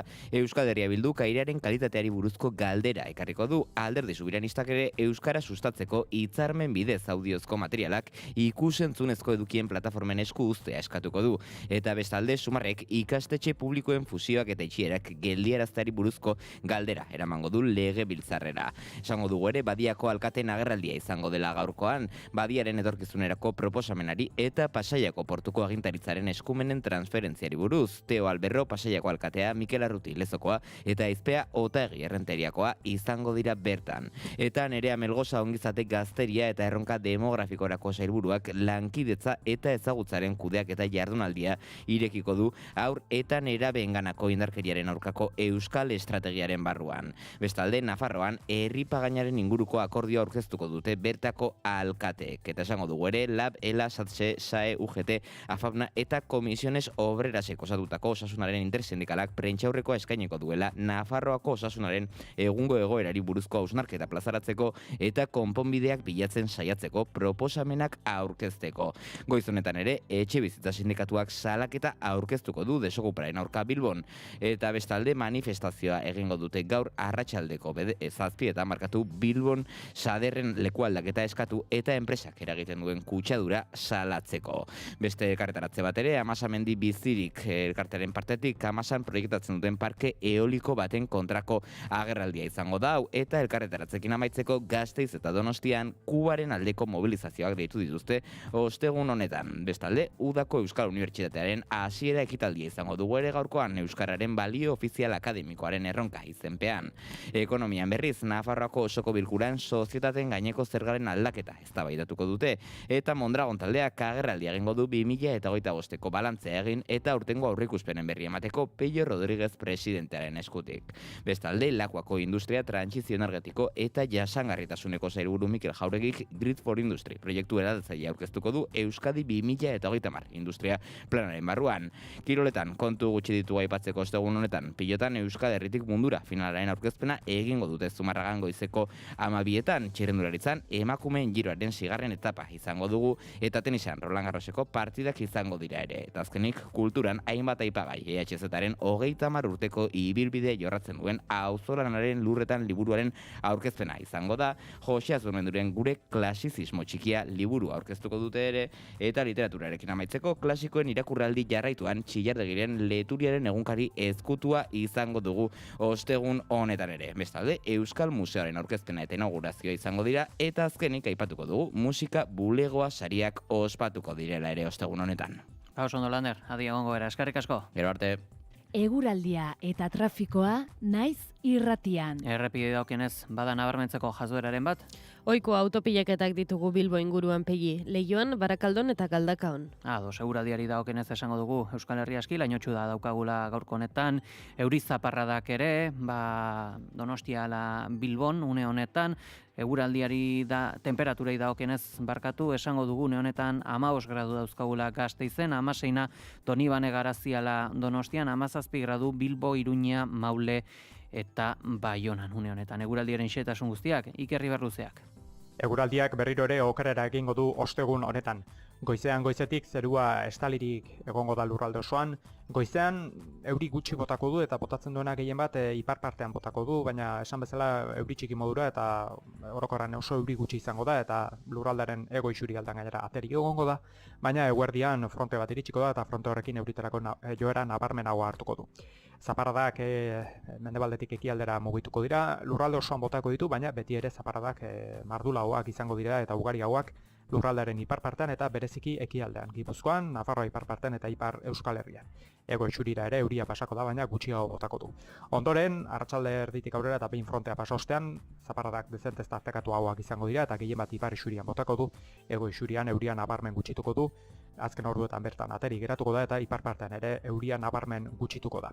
Haizeak ipar mendebaldetik joko du, bolada zakarrekin kostaldean eta lurraldearen hegoaldean, temperatura minimoak antzeko jarraituko dute, 8 eta 14 gradu bitartean errendituz, maksimoak aldiz beherakada nabarmena jasango dute bereziki hegoaldean eta gaur giro freskoa izango da, ipar partean maksimoak 15 eta 19 gradu bitartean errendituko dira, eta hego isurialdean aldiz, 14 eta 22 gradu bitartean, temperatura maksimoetan freskoenak gaur, Araban eta Nafarroa erdialdean neurtuko dira, altuenak aldiz, Erriberan. Informazioaren aria. AEK udako euskara ikastaroak. Uda bizi, euskara eroso ikasten. Euskara ikastaro trinkoak euskaltegietan eta azterketa ofizialak prestatzekoak ere bai. Hainbat erritmo eta aukera. 2 asteko barnetegiak eta familia barnetegiak ere bai. Horrez gain, barnetegi ibiltaria bizikletaz. Informazio gehiago AEKaren euskaltegietan eta irubebikoitza.aek.eus webgunean. Datorren ikasturterako aurre matrikula ere zabalik dago. 3 egun, 3 leku, hilabete jakingura erdigunean jartzeko. Jakingura jaialdia. Badator jakinmina pizteko eta gure begirada eraldatzeko jaialdia Kutxa Fundazioaren eskutik. Ekainak 5 Beasain, ekainak 12 Bergara, ekainak 19 Donostia. Kutxafundazioa.eus. Begiratzea ez da nahikoa. Galderak egiteko unea iritsi da. Euskadi, zientzia herria. Puntako zientzia. Berrikuntzara garaman zientzia. Biziak salbatzeko zientzia. Gizarte demokratikoago eta kultuago baterako zientzia. Bizitza hobe baterako zientzia. Zientzia, unibertsitate eta berrikuntza saila. Eusko Jaurlaritza, Euskadi Berria. Kultura eta hizkuntza politika sailak, hizkuntza politikarako sailburu ordetzak diruz lagundua.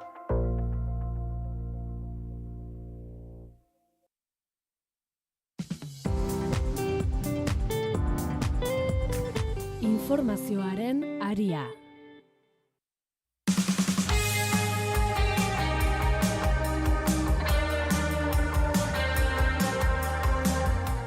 Goizeko 9:00 eta 11:00 hemen jarraitzen dugu. Naiz irratiko informazioaren arian analisi mailaren tenorean, Ariane Kamio eta Iraioi Artzabal naiz gara eta Zazpikako kiden laguntzaz. Eta etxe bizitzari buruz hitz egiten genbiltzan, galdera trampa bat egin dio dala Endika Perezi, esango dizuet, galdetu dudanean hor, ea landu dituzten gatazketatik, ea identifikatu ote duten arazo guztien sorburua izan daitekena. Nik espero nuen agian esango zuela badela etxe bizitzaren bueltako irabazi asmo bat, berak zehatzago esan du, merkantilizatu egin direla eskubideak. Eta honi dagokionez ere galdetu nahi dizuet, ematen du, errentatatik bizitzea ere, bihurtu da edo lifestyle bat edo olako bizitza izatea zoragarria dela, noski lan gutxiago edo ialanikan ere ez duzulako egin behar, baina ez dakit, eztabaida politikoan ez du ematen kontraiarri behar denik edo eragin behar ote denikan lifestyle hori euren bizitzan txertatu eta indartu dutenen baitan. Zer diozu honi buruz? Nik uste arrazoi guztia duela, esan duenean merkantilizatu egin direla eskubideak, ez? Merkatuaren menpe dago oraintxe etxe bizitza bat, etxe bizitza duin bat izateko eskubidea. soldata jakin bat izan behar duzu edo irabazi jakin batzuk izan behar dituzu etxe bizitza baterako sarbidea izateko, bai alokairuan bizitzeko eta baita etxe bizitza bat erosteko ere, bai izan administrazioak kudeatutako babes ofizialeko etxe bizitza bat edo merkatu librean dagoen etxe bizitza bat, baldintza batzuk bete behar dituzu. Oinarri ekonomiko bat izan behar duzu, orduan bai dagoela, noski dagoela merkantilizatu da, eta lifestyle horretan, errentez bizitzeko lifestyle horretan, nik uste etxe bizitzaren merkatuak berak oso eskuragarri jartzen duela bizitza estilo hori edonork izatea, edonork kakotxartean esan nahi dute. Ez da inguruan ikusten denagatik behintzat, ez da soilik enpresari handiek hartzen duten erabaki bat. Ez da aurretiaz botere ekonomiko bat daukan ezakit enpresa batek edo berdintzait edo pertsona fisiko batek ere, dirua erabiltzen duela etxe bizitzak erosi eta ondoren horretatik etekin ateratzeko. Ez da soilik hori bakarrik. Badira, egunerokoan langileak diren pertsonak, agian etxe bizitza baten jabe egin zirenak duela hamarkada batzuk, beste prezio batean, gaur egun zerikusirik ez daukaten prezioetan, eta agian aukera daukatenak bigarren etxe bizitza batean inbertsio bat egiteko, eta horretatik etekin ateratzeko, baina jende langilea da. Ez dira enpresa handiak inbertsio, sekulako inbertsioak ingo dituzten enpresak. Orduan uste dut, merkantilizazio hori eta lifestyle hori oso eskuragarri jarri duela merkatuak berak ere, eta oso erraza zaigula klase ertainkotzat, gure buruak klase ertainkotzat daukagun hori oso erraza zaigula joko horretan erortzea, ez? Uste dute merkatuak berak hori saltzen duelako, edo norra izan daitekeela gaur egun inbertsore bat. Bai, nik erabat ados nago Arianek aipatzen duenarekin, zerbait gehitzearren, oso ondo azaldu da azkenean espekulazioaren eta negozioaren ikuspegi hori zein txertatua dagoen gizartean ez, eta ez dela soilik, aberastasun handien gainean egon daitezkeen edo bizi diren pertsona norbanako edo enpresak, baizik eta zerbait orokortua dela. Eta horrexegatik uste dut, lehen ere Arianek aipatzen zuen, ez, etxe bizitza badela indarrez berdinak batu ditzaken kezka bat edo behar bat, ez, oinarri bat eta eskubide bat, noski. Eta uste dut horregatik importantea dela gutxienez bi eremu lan egitea, ez, alde batetik badago eremu ideologikoagoa edo, ez, eta hor marko diskurtsiboak garrantzitsuak dira, ez, Sendika Perezen, ez, labeko ordezkariak aipatu duen bezala, alde batetik bai badagoelako, ez, Arianeko ondo deskribatu duen guzti hori, eta badagoelako kontrara edo beste aldean bestelako mezu batzuk ere oso arriskutsuak iruditzen zaizkidanak eta sekulako estigmak barneratzen dituztenak gizartean, badela alokairu bat ordaintzen ez duena, ez, eta elkarrezketatuak oso ondo azaltzen zen, normalean etxe bizitzaren gastua da edonor ordaintzeari uzten dion azkeneko gauza, ez, oso ongi dakigulako zein garrantzitsua den bizi duin bat mantendu ahal izateko etxe bizitza bat izatea. Eta uste dut hor oso joko zikina edo zabaltzen dela neurri batean pixka bat estigma horiek sortzen direnean gizartean zergatek honek ez duen alokairua ordaindu, ez, etxe bizitza okupatzera etorriko zaizkitet. Uste dut hor kontu handia izan behar dugula, badira mezu batzuk sakon eta errez erosten dituela jendeak eta ez duela batere laguntzen bestelako ikuspegi bat lantzeko etxe bizitzaren inguruan batez ere eskubidearen horretan oinarrituta, eta horrekin batera uste dute marko ideologiko hori sustatu, landu eta pedagogia hori egitearekin batera oso garrantzitsua dela ere politikak aktibatzea, ez? Eta zentzu horretan, badaude, ez? Kezka hori mahai gainean dagoen bezalaxe, egunerokoan eta ikusten ari gara nola geroz eta gehiago hitz egiten den etxebizitza politikez eta planteamendu ezberdinak dauden, ez? Asko hitz egin da azken asteetan Euskal Herria Bilduk mahai gainean jarri duen etxebizitza planteamenduaz, uste dudana gainera oso puntu interesgarriak dituena, eta uste dut hor ere sustatu behar dela eztabaida. Argi dagoelako, hor badagoelako akaso aukera bat hildo progresistatik edo ezkerreko hildotik, ikuspegia konpartitu eta ea ireki daiteken aukera bestelako politika batzuk mai gainean jartzeko, ez? EAEra etorrita argi dago hor badagoela ezin bat gobernukideen artean, eta nolabait ere, bueno, PSek eskuak lotuta izan ditzakeela Euzko Alderdi Jeltzaleak daukan behar bada ikuspegi, bueno, kontserbadore esango dut, neoliberalez esateagatik, ez? Eta, bueno, nik uste dut horregatik badagoela zer egina gizartean, baina horrekin batera ere bultzatu behar direla egin daitezken politikak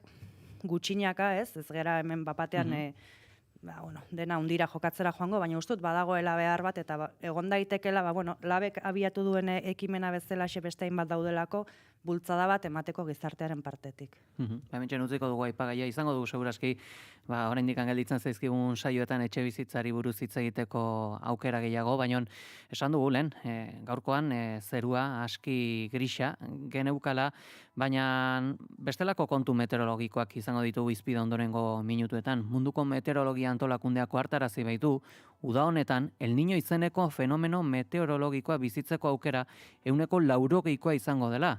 Honi buruz, gehiago jakin eta ikasi nahi dugu, gurekin da horretarako Iker Ibarluzea meteorologoa. Egunon? Kaixo, egunon. Kontzeptutik hasi nahi dugu. Zer da El Niño izeneko fenomeno meteorologikoa eta zeintzuk dira bere izgarriak? El Niño fenomeno meteorologikoa Pazifiko erdialdean, justu ekuatore parean gertatzen den fenomeno bat da. Egoera normalean, eguzkiak ura berotzen duenean, hor haize alixioak edo ibiltzen dira, hau da ekialdetik mendebaldera ibiltzen diren haize hauek daude, eta hauek ur bero horiek pixkanaka mendebalderantz eramaten dituzte, eta pixkat ozeanoaren barnekaldetiken urazalera ur freskoagoa edo sartzen da. Ze gertatzen da El Niño ematen denean, haize alixioak geratu egiten dira. Ez dakite, oraindik meteorologok eta klimatologoek oraindik ez dakite zehazki zergatik gertatzen den fenomeno hau, zergatik haize alixo hauekin gelditu egiten diren.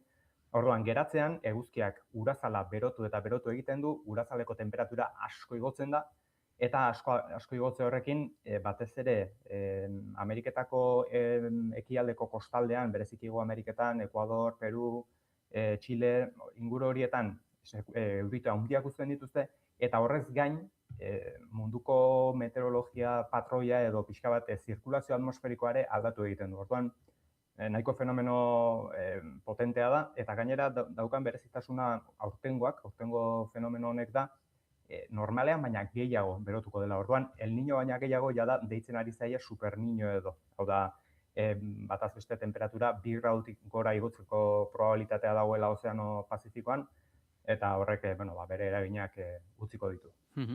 Hor, zehazki, kokatua dago Pazifikoan, ekuatore parean, baina Euskal Herriari dagokionez, ez dakit, esan duzu, hor zirkulazio atmosferikoan eragin orokor bat badagoela, guri dagokigurez, nola eragingo liguke halako fenomeno meteorologiko batek?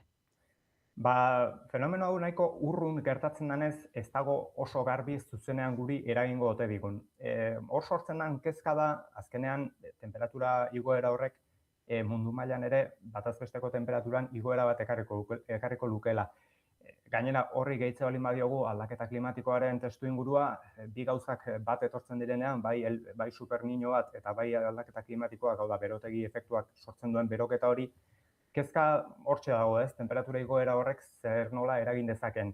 Zirkulazio aldaketa horrek eragin dezakeena da temperaturaren igoerarekin batera, probabilitatea edukitzea edo probabilitatea izatea, euri zaparradak areagotzea, baina egun gutxiagotan, hau da, egun gutxiagotan euri egitea, baina kantitate berdinan, hau da, euri zaparradak handiak izatea, erauntziak edo ekaitzak, baina temperaturen igoerak ere beste alderdi badakar eta da, lehorteak eta beroboladak gehiago izatea. Orduan, ez dago garbi zenbateraino eragin dezakeen fenomeno honek oso urrun geratzen delako, baina temperaturen beroketa horrek sortzen dituen bi kezka nagusiak horiek dira, batetik lehorteak eta beroboladak gehiago izatea eta luzeagoak, baina gero horrei kontra egiteko ekaitzak eta euriteak handiagoak izatea. Ez daukat inongo oinarri zientifikorik ondorengoa esateko, baina maiaran izan genituen bero hauek ere desente zoikoak izan ziren, ez dakit, bada, loturaren bat horre aipatzen zenun berotze horrekin edo?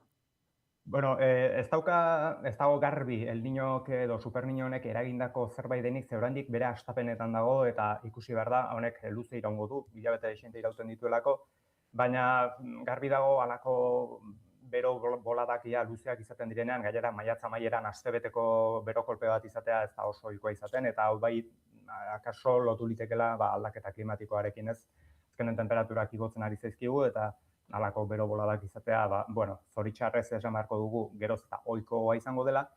Gero, Super Niño honekin zer ikusirik ote duen edo ez jakiteko oraindik goizegi da, eta gainera nik esango nuke Super Niño honek eragin gehiago izango duela. Udan zehar baina gehiago, udazken eta negualdera ze bere momenturik edo indartsuenean orduan egongo baita.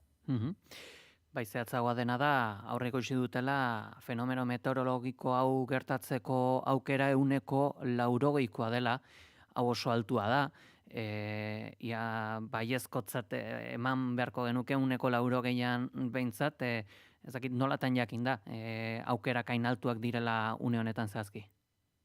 Azkenean eredu klimatikoek ematen dizute pista hori ez, ikusi dute azkeneko asteetan, edo hilabetetan esango nukeia da, pixkanaka ari dela Pazifikoko uren temperatura igotzen, konturatu dira ereduetan azkenean haize alisio horiek, hau da, ekialdetik mendebalderako haize horiek erabat ahuldu egin direla, ahuldu edo ia geratu, eta horrekin eta azkenen eredu meteorologikoekin ikusi dute hemendiken egunetara edo asteetara edo baita hilabeteetara ere probabilitatea oso handia dela. Orduan, bereziki oinarritu dira eredu klimatiko eta meteorologikoetan aurre ikusteko hau emateko probabilitatea oso handia dela. 80% eta esan daiteke kasik bai edo bai gertatuko dela.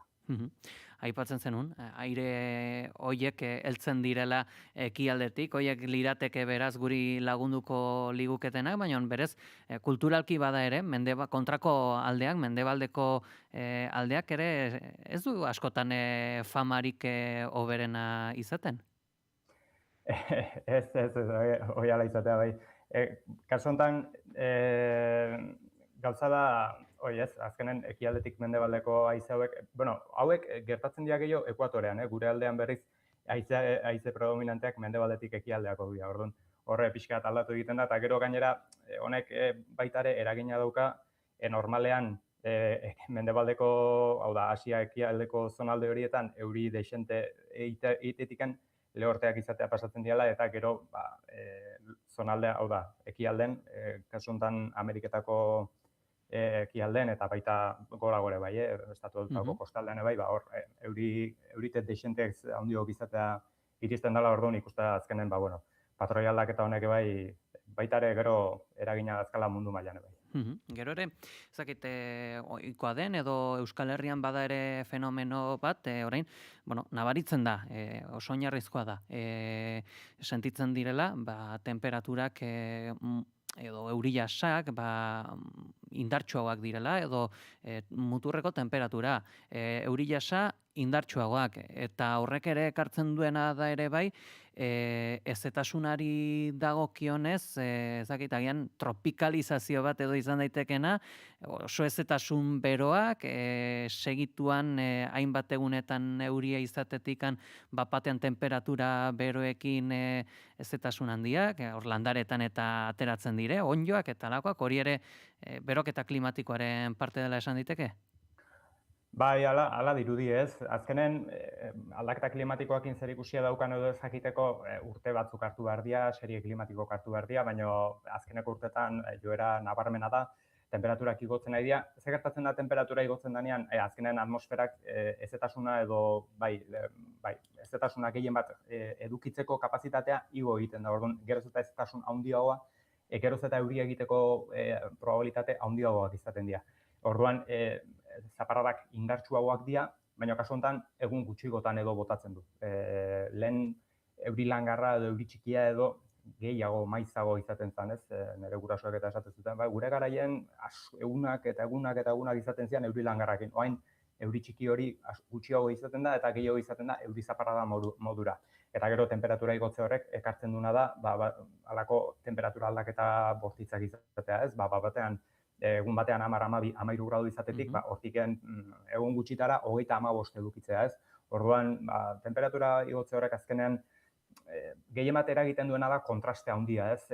Batean zaparrada handia ditugu, gero eguzkia etortzen zaigu eta bero kolpeak dauzkagu, pixka bat, bai, tropikalizazio puntu bat edo esango genuke, oraindik goiz da hori esateko, baina tankera momentuz bintzat horrena dauka. Jakin dugu apur bat ere, uda honi dagokionezea ote duzun aurreikuspenen bat, pasaden asteetako beroaldi horiek izan ziren akaso udaren indizio bat, edo zer espero beharko genuke? Egia esan, zaila da jakitea udak ze joera hartuko duen, eredu klimatiko kartu ezkeo, badaude, batez hemen Iberiar penintsulan eta AMT-ek ateratzen ditu halako eredu klimatiko batzuk, eta bai egia da nahiko ziur markatzen dutela temperaturaren aldetik ohikoa baino beroa izango dela, eta hau azkeneko urteetako dinamika baten barrun sartzen da, uda joan eta uda etorri, temperaturak geroz eta batazbesteko temperaturak geroz eta altuago dira, eta honek bai ez du ematen salbuespena izango da, nik ez ematen du batazbesteko temperaturetatik bintzat gora ibiliko gehala, beraz udak bero xamarra izateko itxura dauka. Egia da, maiatza amaieran beroa izateak gero ez duela esan nahi, uda sekulako beroa izango dugunik, baina bai ematen duela halako indizio bat edo uda ere berotiken joango zaigula, eta gero prezipitazioaren aldetik itxura guztien arabera nahiko lehorra izateko itxura dauka, ze naiz eta orain egun hauetan eta gaur eta eren egun eta euri pixka bat eta ari duen, ekaitzetarako joerarik ez du hartu eguraldiak, eta azkenean udan euri litro batzuk ziurtatzeko ekaitzak izan behar ditugu. Eta printzipioz bintzat beste denboraldi luze batean ez da ekaitzik ikusten, eta azkenean eguraldiak halako dinamika bat hartzen duenean, eta kasu honetan egonkortasunaren dinamika bat da, hau da ekaitzik gabeko dinamika bat, itxura guztien arabera udak nahiko lehorra dirudi, eta aipatu bezala batazbesteko temperaturak goitik ibiliko direnez, tartean bero boladaren bat edo beste izateare ez ditzateke harritzeko izango.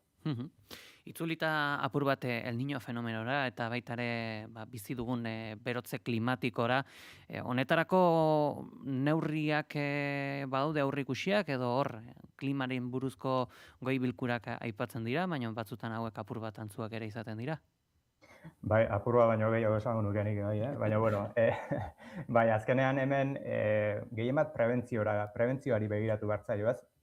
Egia da hemen Euskal Herrian gainera klima ezberdina dauzkagu oso tarte txikian, eta ez du berdin nozitzen Kantauriar isurialdeko klimak, Ego isurialdeko klimak bezala, ez? Orduan, nik gehien bat neurri hauek hartuko nituzke gehien bat Mediterraneoar isurialdera begira, ez? Araba, Nafarroa erdi eta egoaz, temperaturak igotzen direnean eta lehorteak etortzen direnean gehien bat zonalde hauek sufritzen dute, ez? Ur gutxiago daukate eta azkenean horri aurre egiteko ere aukerak edo baldintzak ere ez dira hain onak, ez? Beraz, nik bereziki horra hartuko nuke, hor jarriko nuke fokua, ur kudeaketa on bat egitea litzateke adibidez aukera bat, bereziki pantanoetako eta akuiferotako urak zaindu, ikusi zenbaterainoko gastua dagoen, pixkat hortikan heldu, gero baita ere euriteen aurrean ere prebentzio bat bultzatu, ez? Azkenean hemen Kantauriar isurialdean euriteak egoten direnean beti hobeto hartzen dira eurite hauek, vegetazioare bestelakoa da, akaso ur estoldura ere hobea da, eta Ego isurialdean aldiz zonalde idorragoak dauzkagu, eta hor eurite handia daudenean gehiago sufritzen dute. Beraz hor, batez ere euri zaparrada handi horiek eta pixka bat nolabait ere kudeatzeko eta neurriak hartzea egokia litzateke, eta gero baita ere beroagatik, ez? Bai bero kolpeengatik, hau da, horretarako neurriak hartu, bereziki hiriguneetan eta herriguneetan eta berdeguneak eta pixka bat zaindu aukerari balego areagotu ere, interesgarria litzatekelako, ze berdegune baten temperatura etxe bizitza baten ondua, baina 5-6 gradu baxuago izatea iriste daiteke, beraz hori alde handia da.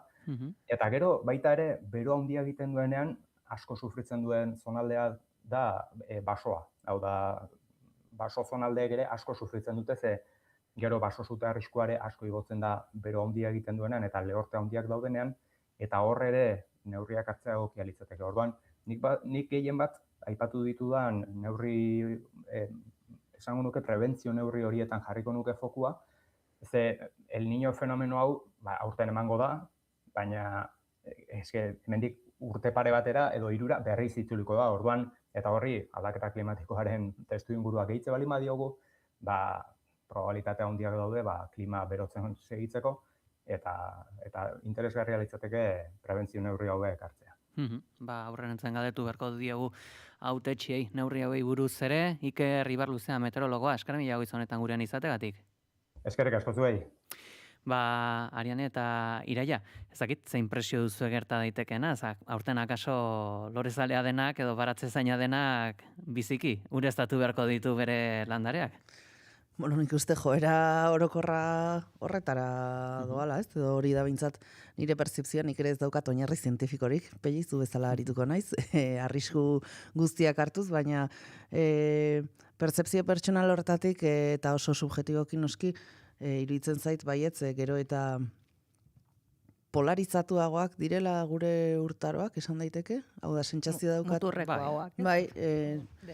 Bai, sentsazio daukat, gure udaberriak eta udazkenak desagertzen ari direla, urten aste santu garaian sekulako eguraldiak egin ditu, eguraldi eguzkitsua izan dugu, temperatura honekin, bero gehiegirik izan gabe. Udaberriko esan dezagun egun idealak izan ditugula.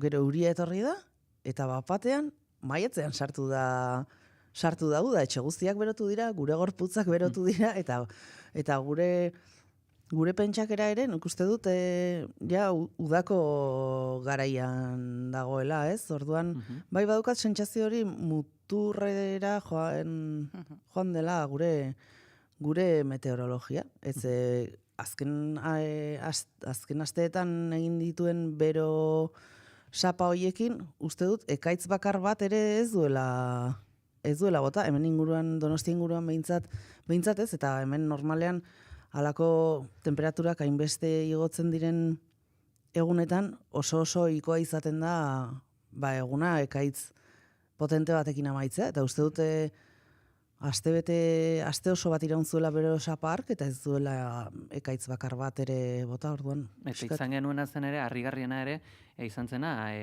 justu, maiatzak 15 eta 17 arteko asteburuan, zegan maizkorri mendi lasterketa baino pikin balenago, elurra eta guzti ere izan genuela.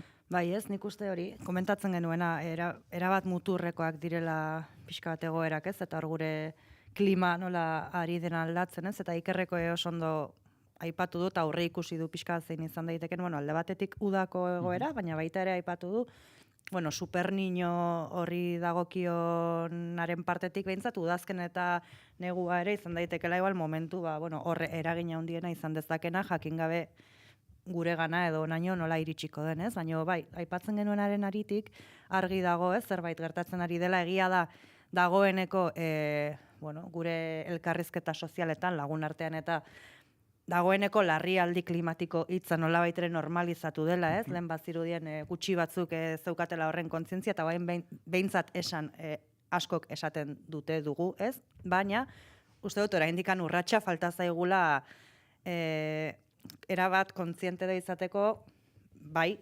badakigu, hau existitzen dela, hau hemen dagoela, baina tentuz, zerbait egiten hasi beharko dugu, naiz eta berandu izan, ez? Eta hor alde batetik, badago ez, urgentziak edo, momentuan ez, alako egoerak ematen direnean, uste dut oraindikan ez gaudela prest, izan daitekeen lehorte bat, uholde bat, ez, temperatura igoera haundi hoiek, ez, pixkat uste dut horretarako prestatu behar garela erantzuna emateko, hau da, zer egingo dugu sute bate ematen bada, ez uste oraindikan bagaudela pixka bate prekario edo, ez, erantzuteko azkartasuna falta zaigula, pedagogia falta zaigula, ez, Ikerrek aipatzen zuen pista batzuk eman ditu, ez, zer egin basoekin, zer egin, landarei eta nola eragiten dien, gaur egun ikusten dugu albistegietan, ez, babesleku klimatikoak jartzen dira gure hiriburuetan eta gure herrietan, ez, jendea babestu ahal izateko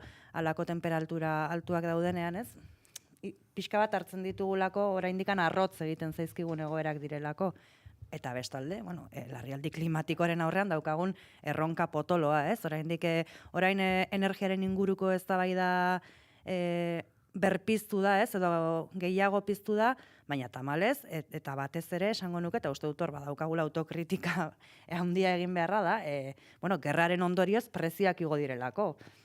Ez delako jasangarria daukagun eredua eta bestelako eredu batera joan bar dugulako. Baldinetan nahi baldin badugu gure planeta eta gure bizimoduak geroz eta muturretara ez joatea, ez? Nik uste zentzu hortan igual larrialdi klimatikoaren auzia bera momentu batzutan banalizatu egin dela, ez? Nahiko urruti ikusten dugu normalean halako gerta ere gugan izan dezaketen eragina, hau da, el niño efektuaz hitz egiten ari gana, baina ziurrenik gure zilborretik begiratuko diogu munduari eta hori milaka kilometrotara pasako den zerbait izango da, ez? Lehorteak eta eurite handiak hemen ez dira gertatuko eta askotan zentzu horretan gure zilborretik ere alaxe hitz egiten dugu, ez? Nola guri ez digun eragingo edo guri gehienez beroaldiren bat etorriko zaigu edo baina guk aire egokitua daukagu lantokian, etxe askotan ere aire egokituak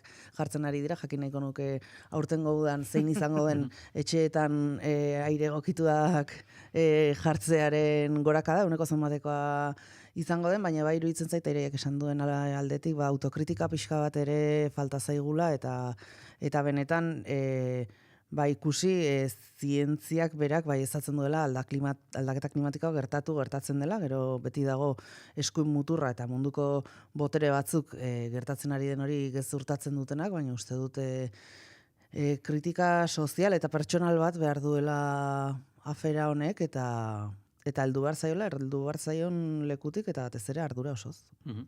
Salto egingo dugu urrengo aipagera izan ere, giro politiko ere bero dugu, une honetan, Aitor Estebanek hauteskundeak eskatu ditu eta Imanol Pradalesek azalpenak zein erlazio naturala. Euskal Autonomia Erkidegoko lehendakariak aurpegia ematea eskatu dio Pedro Sánchezi. EAJaren bizefaliak bere izgarriak ekarri ditu egun Espainiar estatuak duen gobernagarritasuneko erara. Aitor Estebanek EAJaren izenean 2026. Urtean hauteskundeak burutzea eskatu du. Legegintzaldia geldituta dago. Ez dago aurrekontua ateratzerik, ez dago politika egiterik. Euskadi Burubatzarreko buruak arduragabekeria terminoa baliatu du ere gaur egungo legegintzaldia mantentzeaz. Imanol Pradalesi honetaz galdetu diote TV3en eskainetako elkarrezketa batean. Euskal Autonomia Erkidegoko lehendakaria apalagoa izan da, Sánchezi aurpegia ematea eskatu dio. Y dependerá en gran medida del propio presidente Sánchez el cómo se pueda resolver esta cuestión. Creo que es muy importante que el presidente del gobierno español dé explicaciones, sea transparente. Creo que es muy importante que dé la cara, por lo tanto, en las próximas.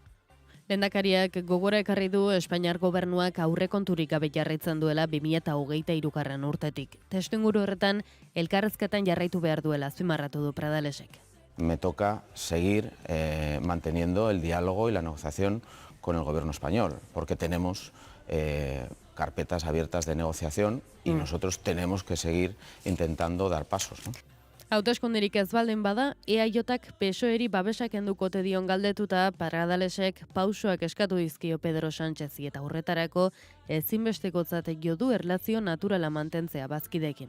Lo que creo que debe hacer es tener una relación fluida con los partidos políticos que han permitido que Pedro Sánchez fuera presidente. Zer diozue, ardurabekeria lehen esten da, hauteskunde beharra eta politika egiteko gaitasun gabezia, ala aurpegia emateko unea da orain. Nik uste era egunez egun geroz eta nahasiagoa dela, ez? Eta, gauza asko nahasten direla hain zuzen eta barne biltzen dituen egoera politiko ez egonkor erabateko batean gaudela une honetan, ez? Atzo bertan uste dut Pedro Sánchezek aurrekontuen eztabaida atera zuen berriro mahai gainera, ez? Jakitun izango da seguraski oso zaila izango duela horri bide ematea eta horri aurrera hori aurrera ateratzea, lehen ere zaila izaten bazen edozein eztabaida ez, oin dituen babesak eta kongresuan, are eta kinkalarriagoan daude ez. Eta bueno, komplikatua da ondorio garbirik ateratzea ez, alde batetik badago horre ofentsiba judizial hori ez, abiatu dena, noski hor zuhurtziara batekoa mantendu behar da, ez dakigulako, zer dagoen hor, zer gertatu den, zenbateraino bai, zenbateraino ez, eta hori denborarekin jakingo den zerbait da. Horrek ez dukentzen eta argi eta garbi, geroz eta garbiago daukate ustelkeriaren gainean hausnarketa sakon bat egin behar dela, badakigu arazo endemiko bat dela aspaldi politika gintzan, eta zer esanik ez Espainiar politika gintzan, ez? Eta, etorriko da momentua ondorioak ateratzeko, baina, argi dago hor arazo bat badagoela, eta ez duela gainera laguntzen egunerokoan politika egin alizateko, ez? Hori dela kongresuaren eta gobernuaren zeregina egunerokoan politikak aurrera ateratzea, eta babesak bilatzea, eta, ez? Jardun horretan, aurrera egitea. Ez dakigu zer gertatuko, nik ez dakite oraindik alderdi guztiek ere ez dute euren posizioa argi adierazi momentu honetan esan nahi dut, ez? Badakigu orain arte Euskal Herria Bilduke argi eta garbi egin duela gobernu progresista erori ez dadin, ez? Baina egia da eguneroko bombardaketa informatibonek ezaildu egiten duela, ez? Eta gero noski eskuinaren eta eskuin muturraren eta olatu erreakzionario potente horren etengabeko ziztadak eta etengabeko presioak ere hor daude, ez? Hortaz,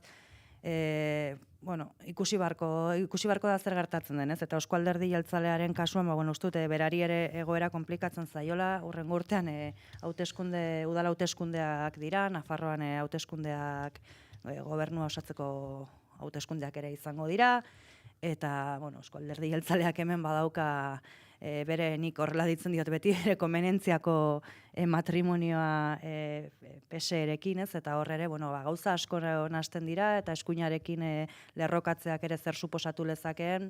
Beraz, nik uste bakoitza ari dela momentuz bere ondorioak ateratzen, berari zer lagundu diezaioken edo zerk egin diezaioken kalte datorren hauteskunde ziklo horretan, eta egunez egunak joango garela ikusten gauzak zenbat aldatzen diren eta zenbateraino eror daitekeen azkenean Sánchezen gobernu hori edo eutsiko dion bukaera arte. Arine? Iraiarekin erabat ados, oso nahaztuta dago gaurkotasun politikoa. Uste dut Madrilen urak oso harro ari direla geisten, Zapateroren auzia izan da eztanda egin duen azkena, eta Iraiak esan du tentuz aritu behar dela, ez dakigulako zehatzmeat zer gertatu den, zenbateraino den egia eta zenbateraino ez diren egiara inbeste gerturatzen iristen zaizkigun informazioak. Nik uste badagoela horratzean Pedro Sánchez zauritzeko ahalegin bat. Aspalditik datorrena. Bai.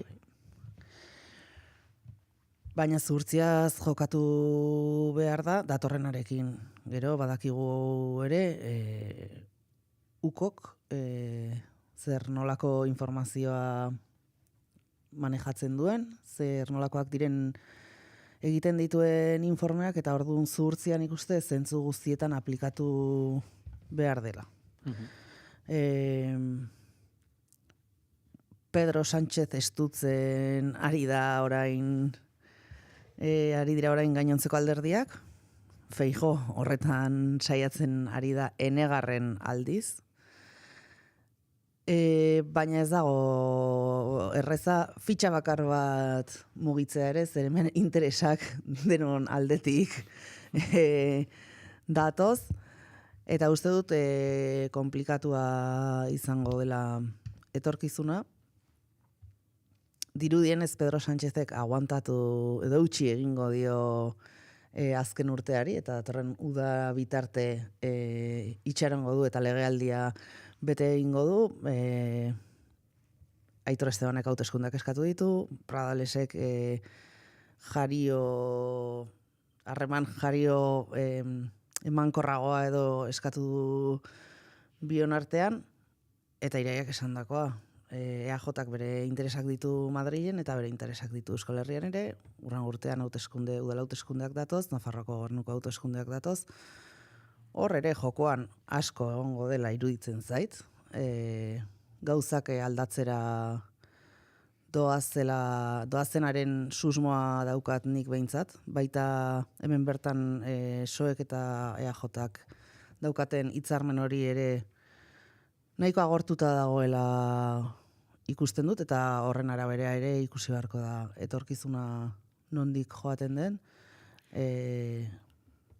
Argi dago urrengo urtea potentea datorkigula, ez dakite analisi mailetan jarraitzen badugu, eta erredakzioan uste dut Lana izango dugu. Bolada interesgarria etorriko zaigula. Hor, biziki zaila ere bada, iragarpenak egitea, baina bai agian erreixagoa da egitea ebaluazioa, une honetan alderdi sozialistak daukan rolarekin, edabide ezberdinetan eta tertulia ezberdinetan hainbatentan entzun izan dudan kontua bada, askotan ez dakit nondikan iturri berdina edo izango dute hor dauden izlari askok, baina askok aipatu duten kontua da, une honetan zehazki PSOEren buruzagitzan ez dagoela inor, bakarrik Pedro Sánchez eta ministro batzuk, eta gero ere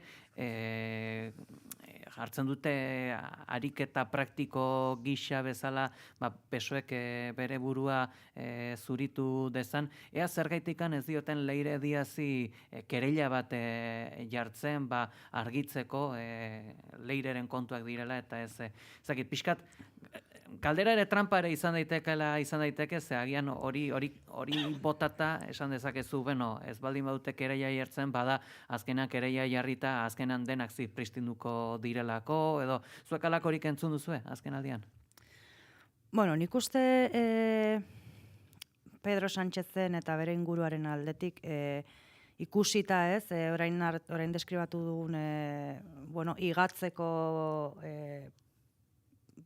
prozedura bata bestearen atzetik, ofentsiba judizial deitu diezaiokegu, hori asumituta ez, eta uste dut, desgaste hori aguantatzeko behar dira gaitasun batzuk, nik uste askok ez genituzkela izango, Eta, estrategia dela, hau horrela da dagoena, ez? Eta hemen etengabe ari dira prozedurak irikitzen, egin dezatela bere bidea, ez? Eta zentzu horretan, badakigu ere, SOEren barruan ere egon direla erresistentzia handiak, ez? Pixka bat Pedro Sánchezek irudikatu nahi izan duen, ez? Edo banderatzat hartu duen bide edo eredu edo gobernu progresista horrekiko, ez? Ez da bakarrik eskuinak eta Feijóok eta Voxek eta ez, daukaten zera hori, alderdiaren barruan ere badauzka. Baroi batzuentzat ezkerrere egi joan da igual. Hori da.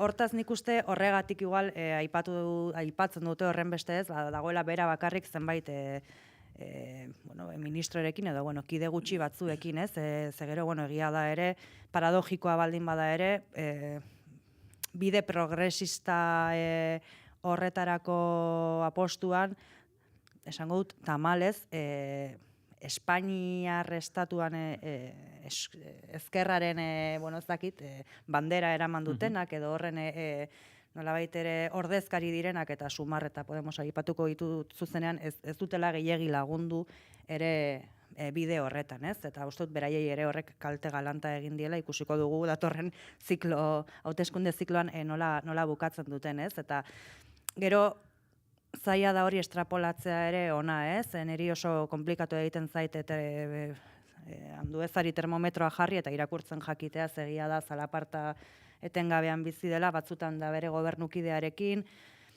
Orduan ez dakit ere zenbateraino alderdi sozialistaren barruan nola dauden benetan urak batez ere igual begiratuta Madrildik kanpora bizi den horretan, eta uste du Sánchez bai akaso gelditu dela bakarrik zentzu horretan, ez? bueno, eutsi dio, baina uste dut ere egin duela konbikzio batetik neurri batean ere, ez?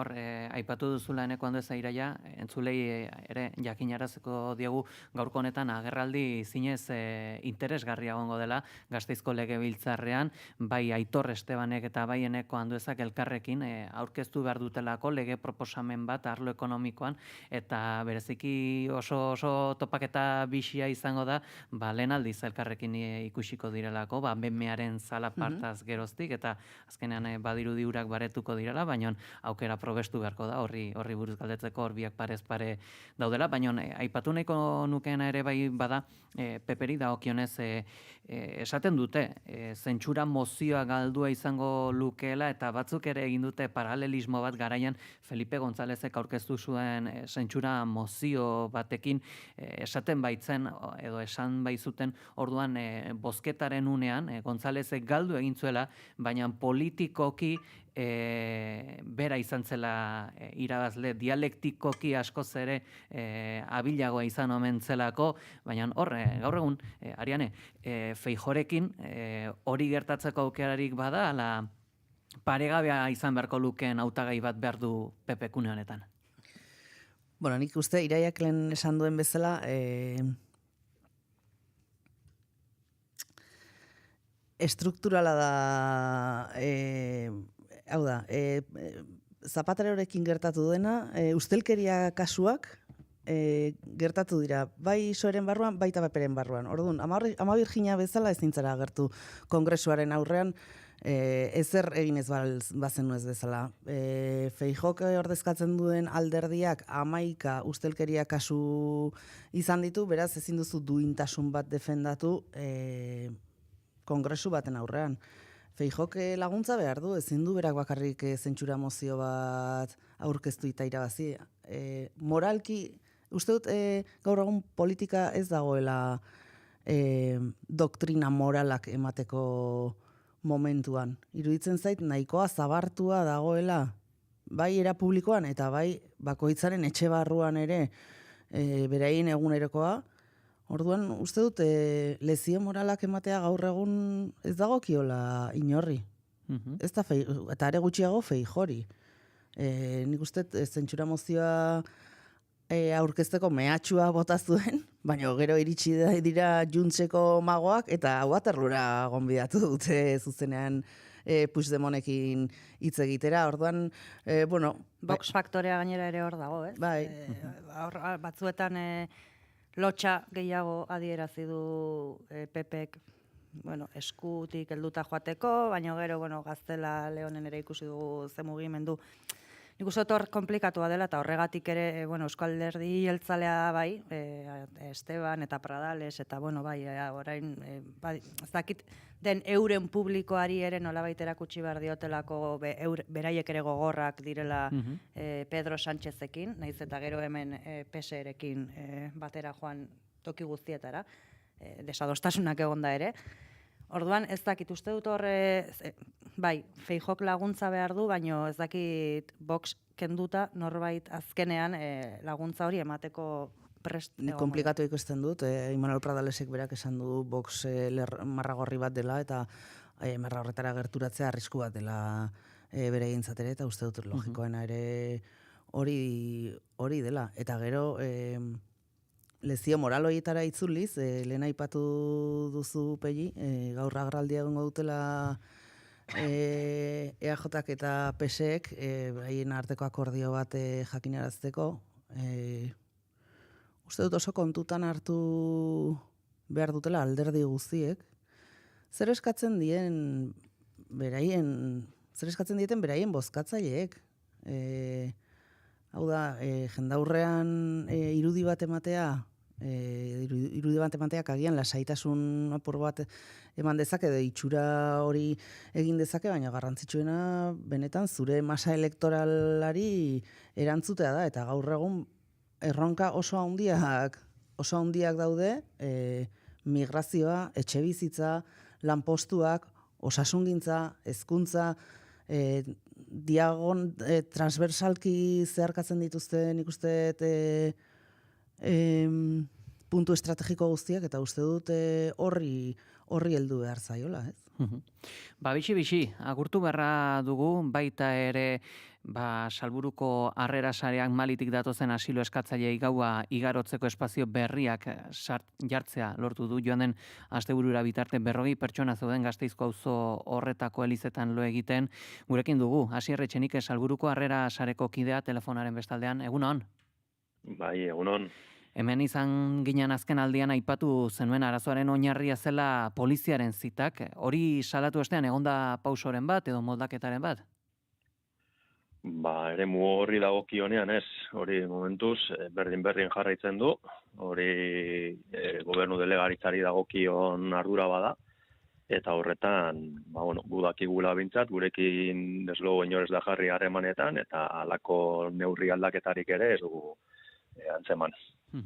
Horre zehazki, aipatu genitzake, udala, foru aldundia, lakua, salatu duzu, pertsona hauen egoera zein den, berezikien eguko dispositiboaren amaieraren ostean, izan zarete beraiekin, aurreikusi da pausoren bat?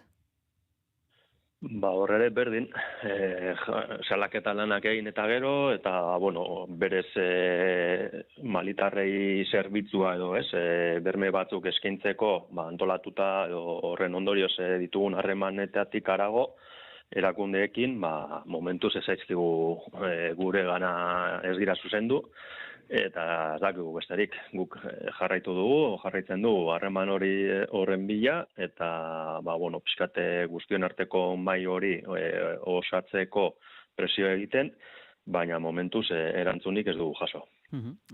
Aferare heldu da Gasteizko sindikoaren gana, berak nolako almena dauka afera honekiko? Nolabait guk zabaltzen eginen mezua indartzera etorri da, berak egindako azterketarekin eta, gauza bera esaten du, indartzen du, eta kasu honetan, guretzat garrantzia dauka, nolabait, badelako figura instituzional bat, ez da, herri mugimendua eta hortaz askotan guri egotzi aldizkiguten intentzioak eta holako kontuetan nolabait erakunden ikuspegitik halako figura neutralago bat izango litzateke. Gero oinarrian ez dena berez horrela azken finean guk esaten ari garen berdina esan duelako berak, beraz ez da motivazio partidista bat edo halako zera baten irakurketa, baizik eta benetan arazo hori hor dagoela eta momentuz erantzuna ez dela nahikoa. Arazo honen oinarri da, 40 pertsona, 40 bate asilo eskatzaile kalean gelditzeko arriskua zutela, azkenean topatu duzu, aukera bat beraiei ostatua eskaini izateko, baina beldurtzaretea behin-behineko laguntza hau, kaso betikotze arrisku bat izan dezakelakoan? Bai, eta beldur hori bikoitza da, ze hor guk geuk ere eztabaidak eduki ditugu, lolekuak eskaini edo ez eskaini eta arriskua bada ere nolabait normalizatzea pertsona hauek kalean lo eta bizi egin behar direla. Eta orduan eta berdina kontrakoa, hau da guk eskaintzea loleku horiek eta nolabait egoera horiek ere normalizatzea, guk hasieratik argi eta garbi esaten dugu, gure sarea nolabait erabat informala dela, gure sarea desagertzeko jaio dela eta antolatu garela momentu puntual batean, honi irtenbide bat edo erantzun bat emateko, baina gure helburua badela hau ahalik eta lasterren desegitea. Eta horretarako erakundeek eman barutela erantzun hori. Eta hori dela nolabait egoera normal batean gertatu barko litzatekena. Beraz, ezin duguna nolai normalizatu da ez pertsona hauek kalean bizi behar izatea, ez da ere holako bolondresareetatik erantzunak eman behar izatea. Guzti hauekin geldituko era, Asier Etxenike Salburuko Harrera Sareko kide, eskerrik asko gurean izategatik. Eskerrik asko zuei. Eta eskerrak baitare zuei, Ariane Kamio eta Iraia Oiarzabal nahi zuen arte. Eskerrik asko. Eskerrik asko, Peli.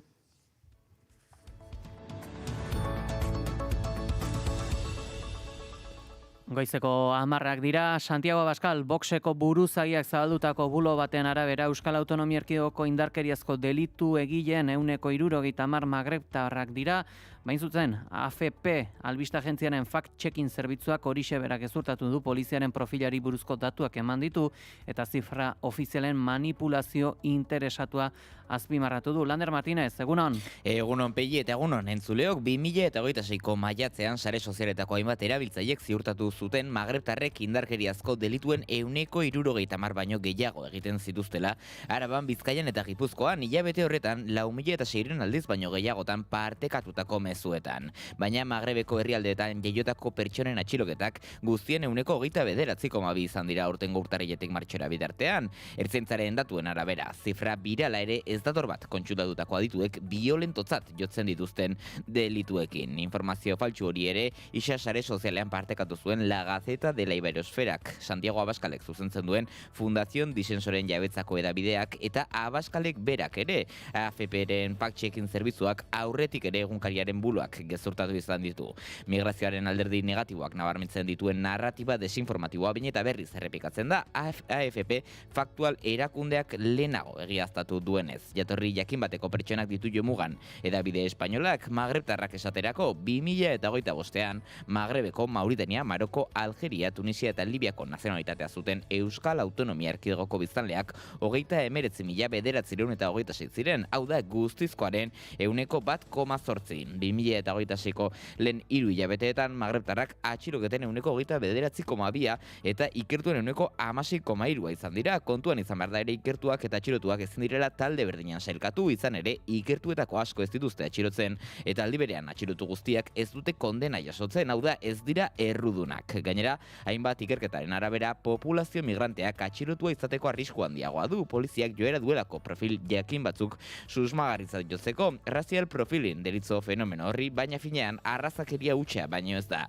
Susmo kasuan kanpotar batek hemen jaiotako pertsona batek baino atxilotua izateko aukera bikoitza du.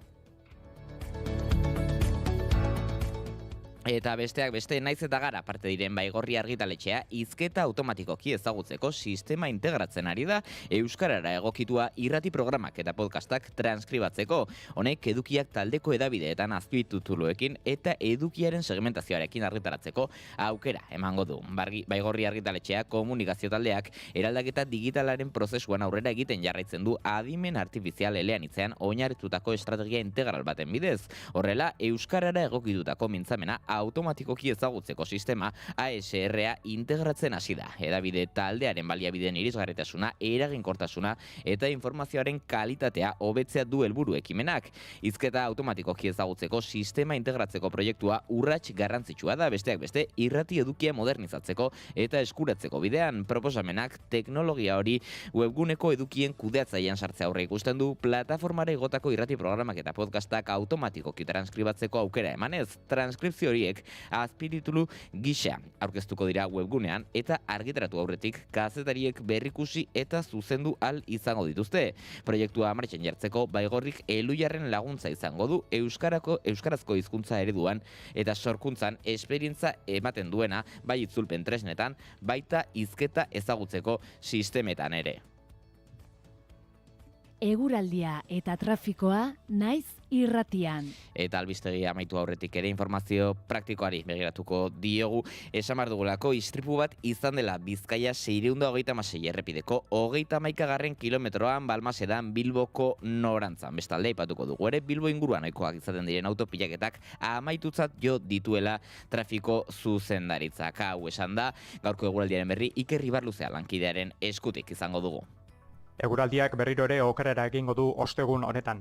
Goizean goizetik zerua estalirik egongo da lurralde osoan. Goizean euri gutxi botako du eta botatzen duena gehien bat ipar partean botako du, baina esan bezala euri txiki modura eta orokorran oso euri gutxi izango da eta lurraldaren ego isurialdean gainera ateri egongo da, baina eguerdian fronte bat iritsiko da eta fronte horrekin euriterako joera nabarmenagoa hartuko du. Zaparradak mendebaldetik ekialdera mugituko dira, lurralde osoan botako ditu, baina beti ere zaparradak mardulagoak izango dira eta ugariagoak lurraldaren ipar partean eta bereziki ekialdean, Gipuzkoan, Nafarroa ipar partean eta ipar Euskal Herrian. Ego isurira ere euria pasako da, baina gutxiago botako du. Ondoren, arratsalde erditik aurrera eta behin frontea pasa ostean, zaparradak dezentez tartekatuagoak izango dira eta gehien bat ipar isurian botako du, ego isurian euria nabarmen gutxituko du, azken orduetan bertan ateri geratuko da eta ipar partean ere euria nabarmen gutxituko da. Haizeak ipar mendebaldetik joko du, bolada zakarrekin kostaldean eta lurraldearen hegoaldean, temperatura minimoak antzeko jarraituko dute, 8 eta 14 gradu bitartean errendituz, maksimoak aldiz beherakada nabarmena jasango dute bereziki hegoaldean eta gaur giro fresko-freskoa izango da, ipar partean maksimoak 15 eta 19 gradu bitartean errendituko dira, eta ego isurialdean aldiz, 14 eta 22 gradu bitartean, temperatura maksimoetan freskoenak gaur, Araban eta Nafarroa erdialdean neurtuko dira, altuenak aldiz, herriberan. Kontu guzti hauekin edituko era, eskarrik asko Lander. Gero arte. Eta Jon aurretik bigarren kafeako kidak agurtuko ditugu, Inigo Asensio eta Goiuri Azteitza, egunon? Egunon, Pili.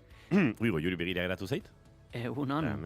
Egunon, entzuten gaituzu, ezta? Bai, ongi. Ados, egunon, Pili. Jakin nahi dugu, nolako kontuak aipatuko dituzu, ostegun honetan.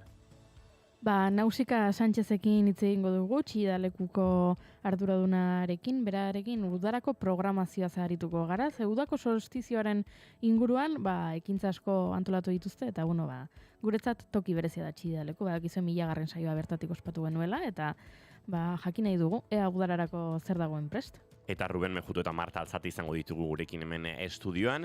Eurekin txotxongiluen parkea, nolabait Omak elkarteak antolatu duen ekimen hori gehiago ezagutuko dugu, ekainaren amaieran izango da Irunen, eta nolabait, euskera arloaren babesarekin ikusiko dugu, ze prestatu duten eta programazio horretan zer duten kontatzeko. Eta bestalde, abietu genuen, baina oraindik eztabaidatzeko geratzen zitzaigun espazio edo tarte zabal bat, hain zuzen ere musika virtualaren inguruan edo adimen artifiziala musikaren sorkuntzan erabat murgildu den horretan, artistak ze posizioetan geratzen diren, eta horren inguruan ere hausnartuko dugu gaurko saioan. Oso ondo, badia gongo era beraz, eskerrik asko? Eskerrik asko zuri. Eta gure partetik besterik ez esan beharrekoak esan da, joateko tenore aldu zaigu, bihar ere bueltan izango era, aio! Naiz irratia.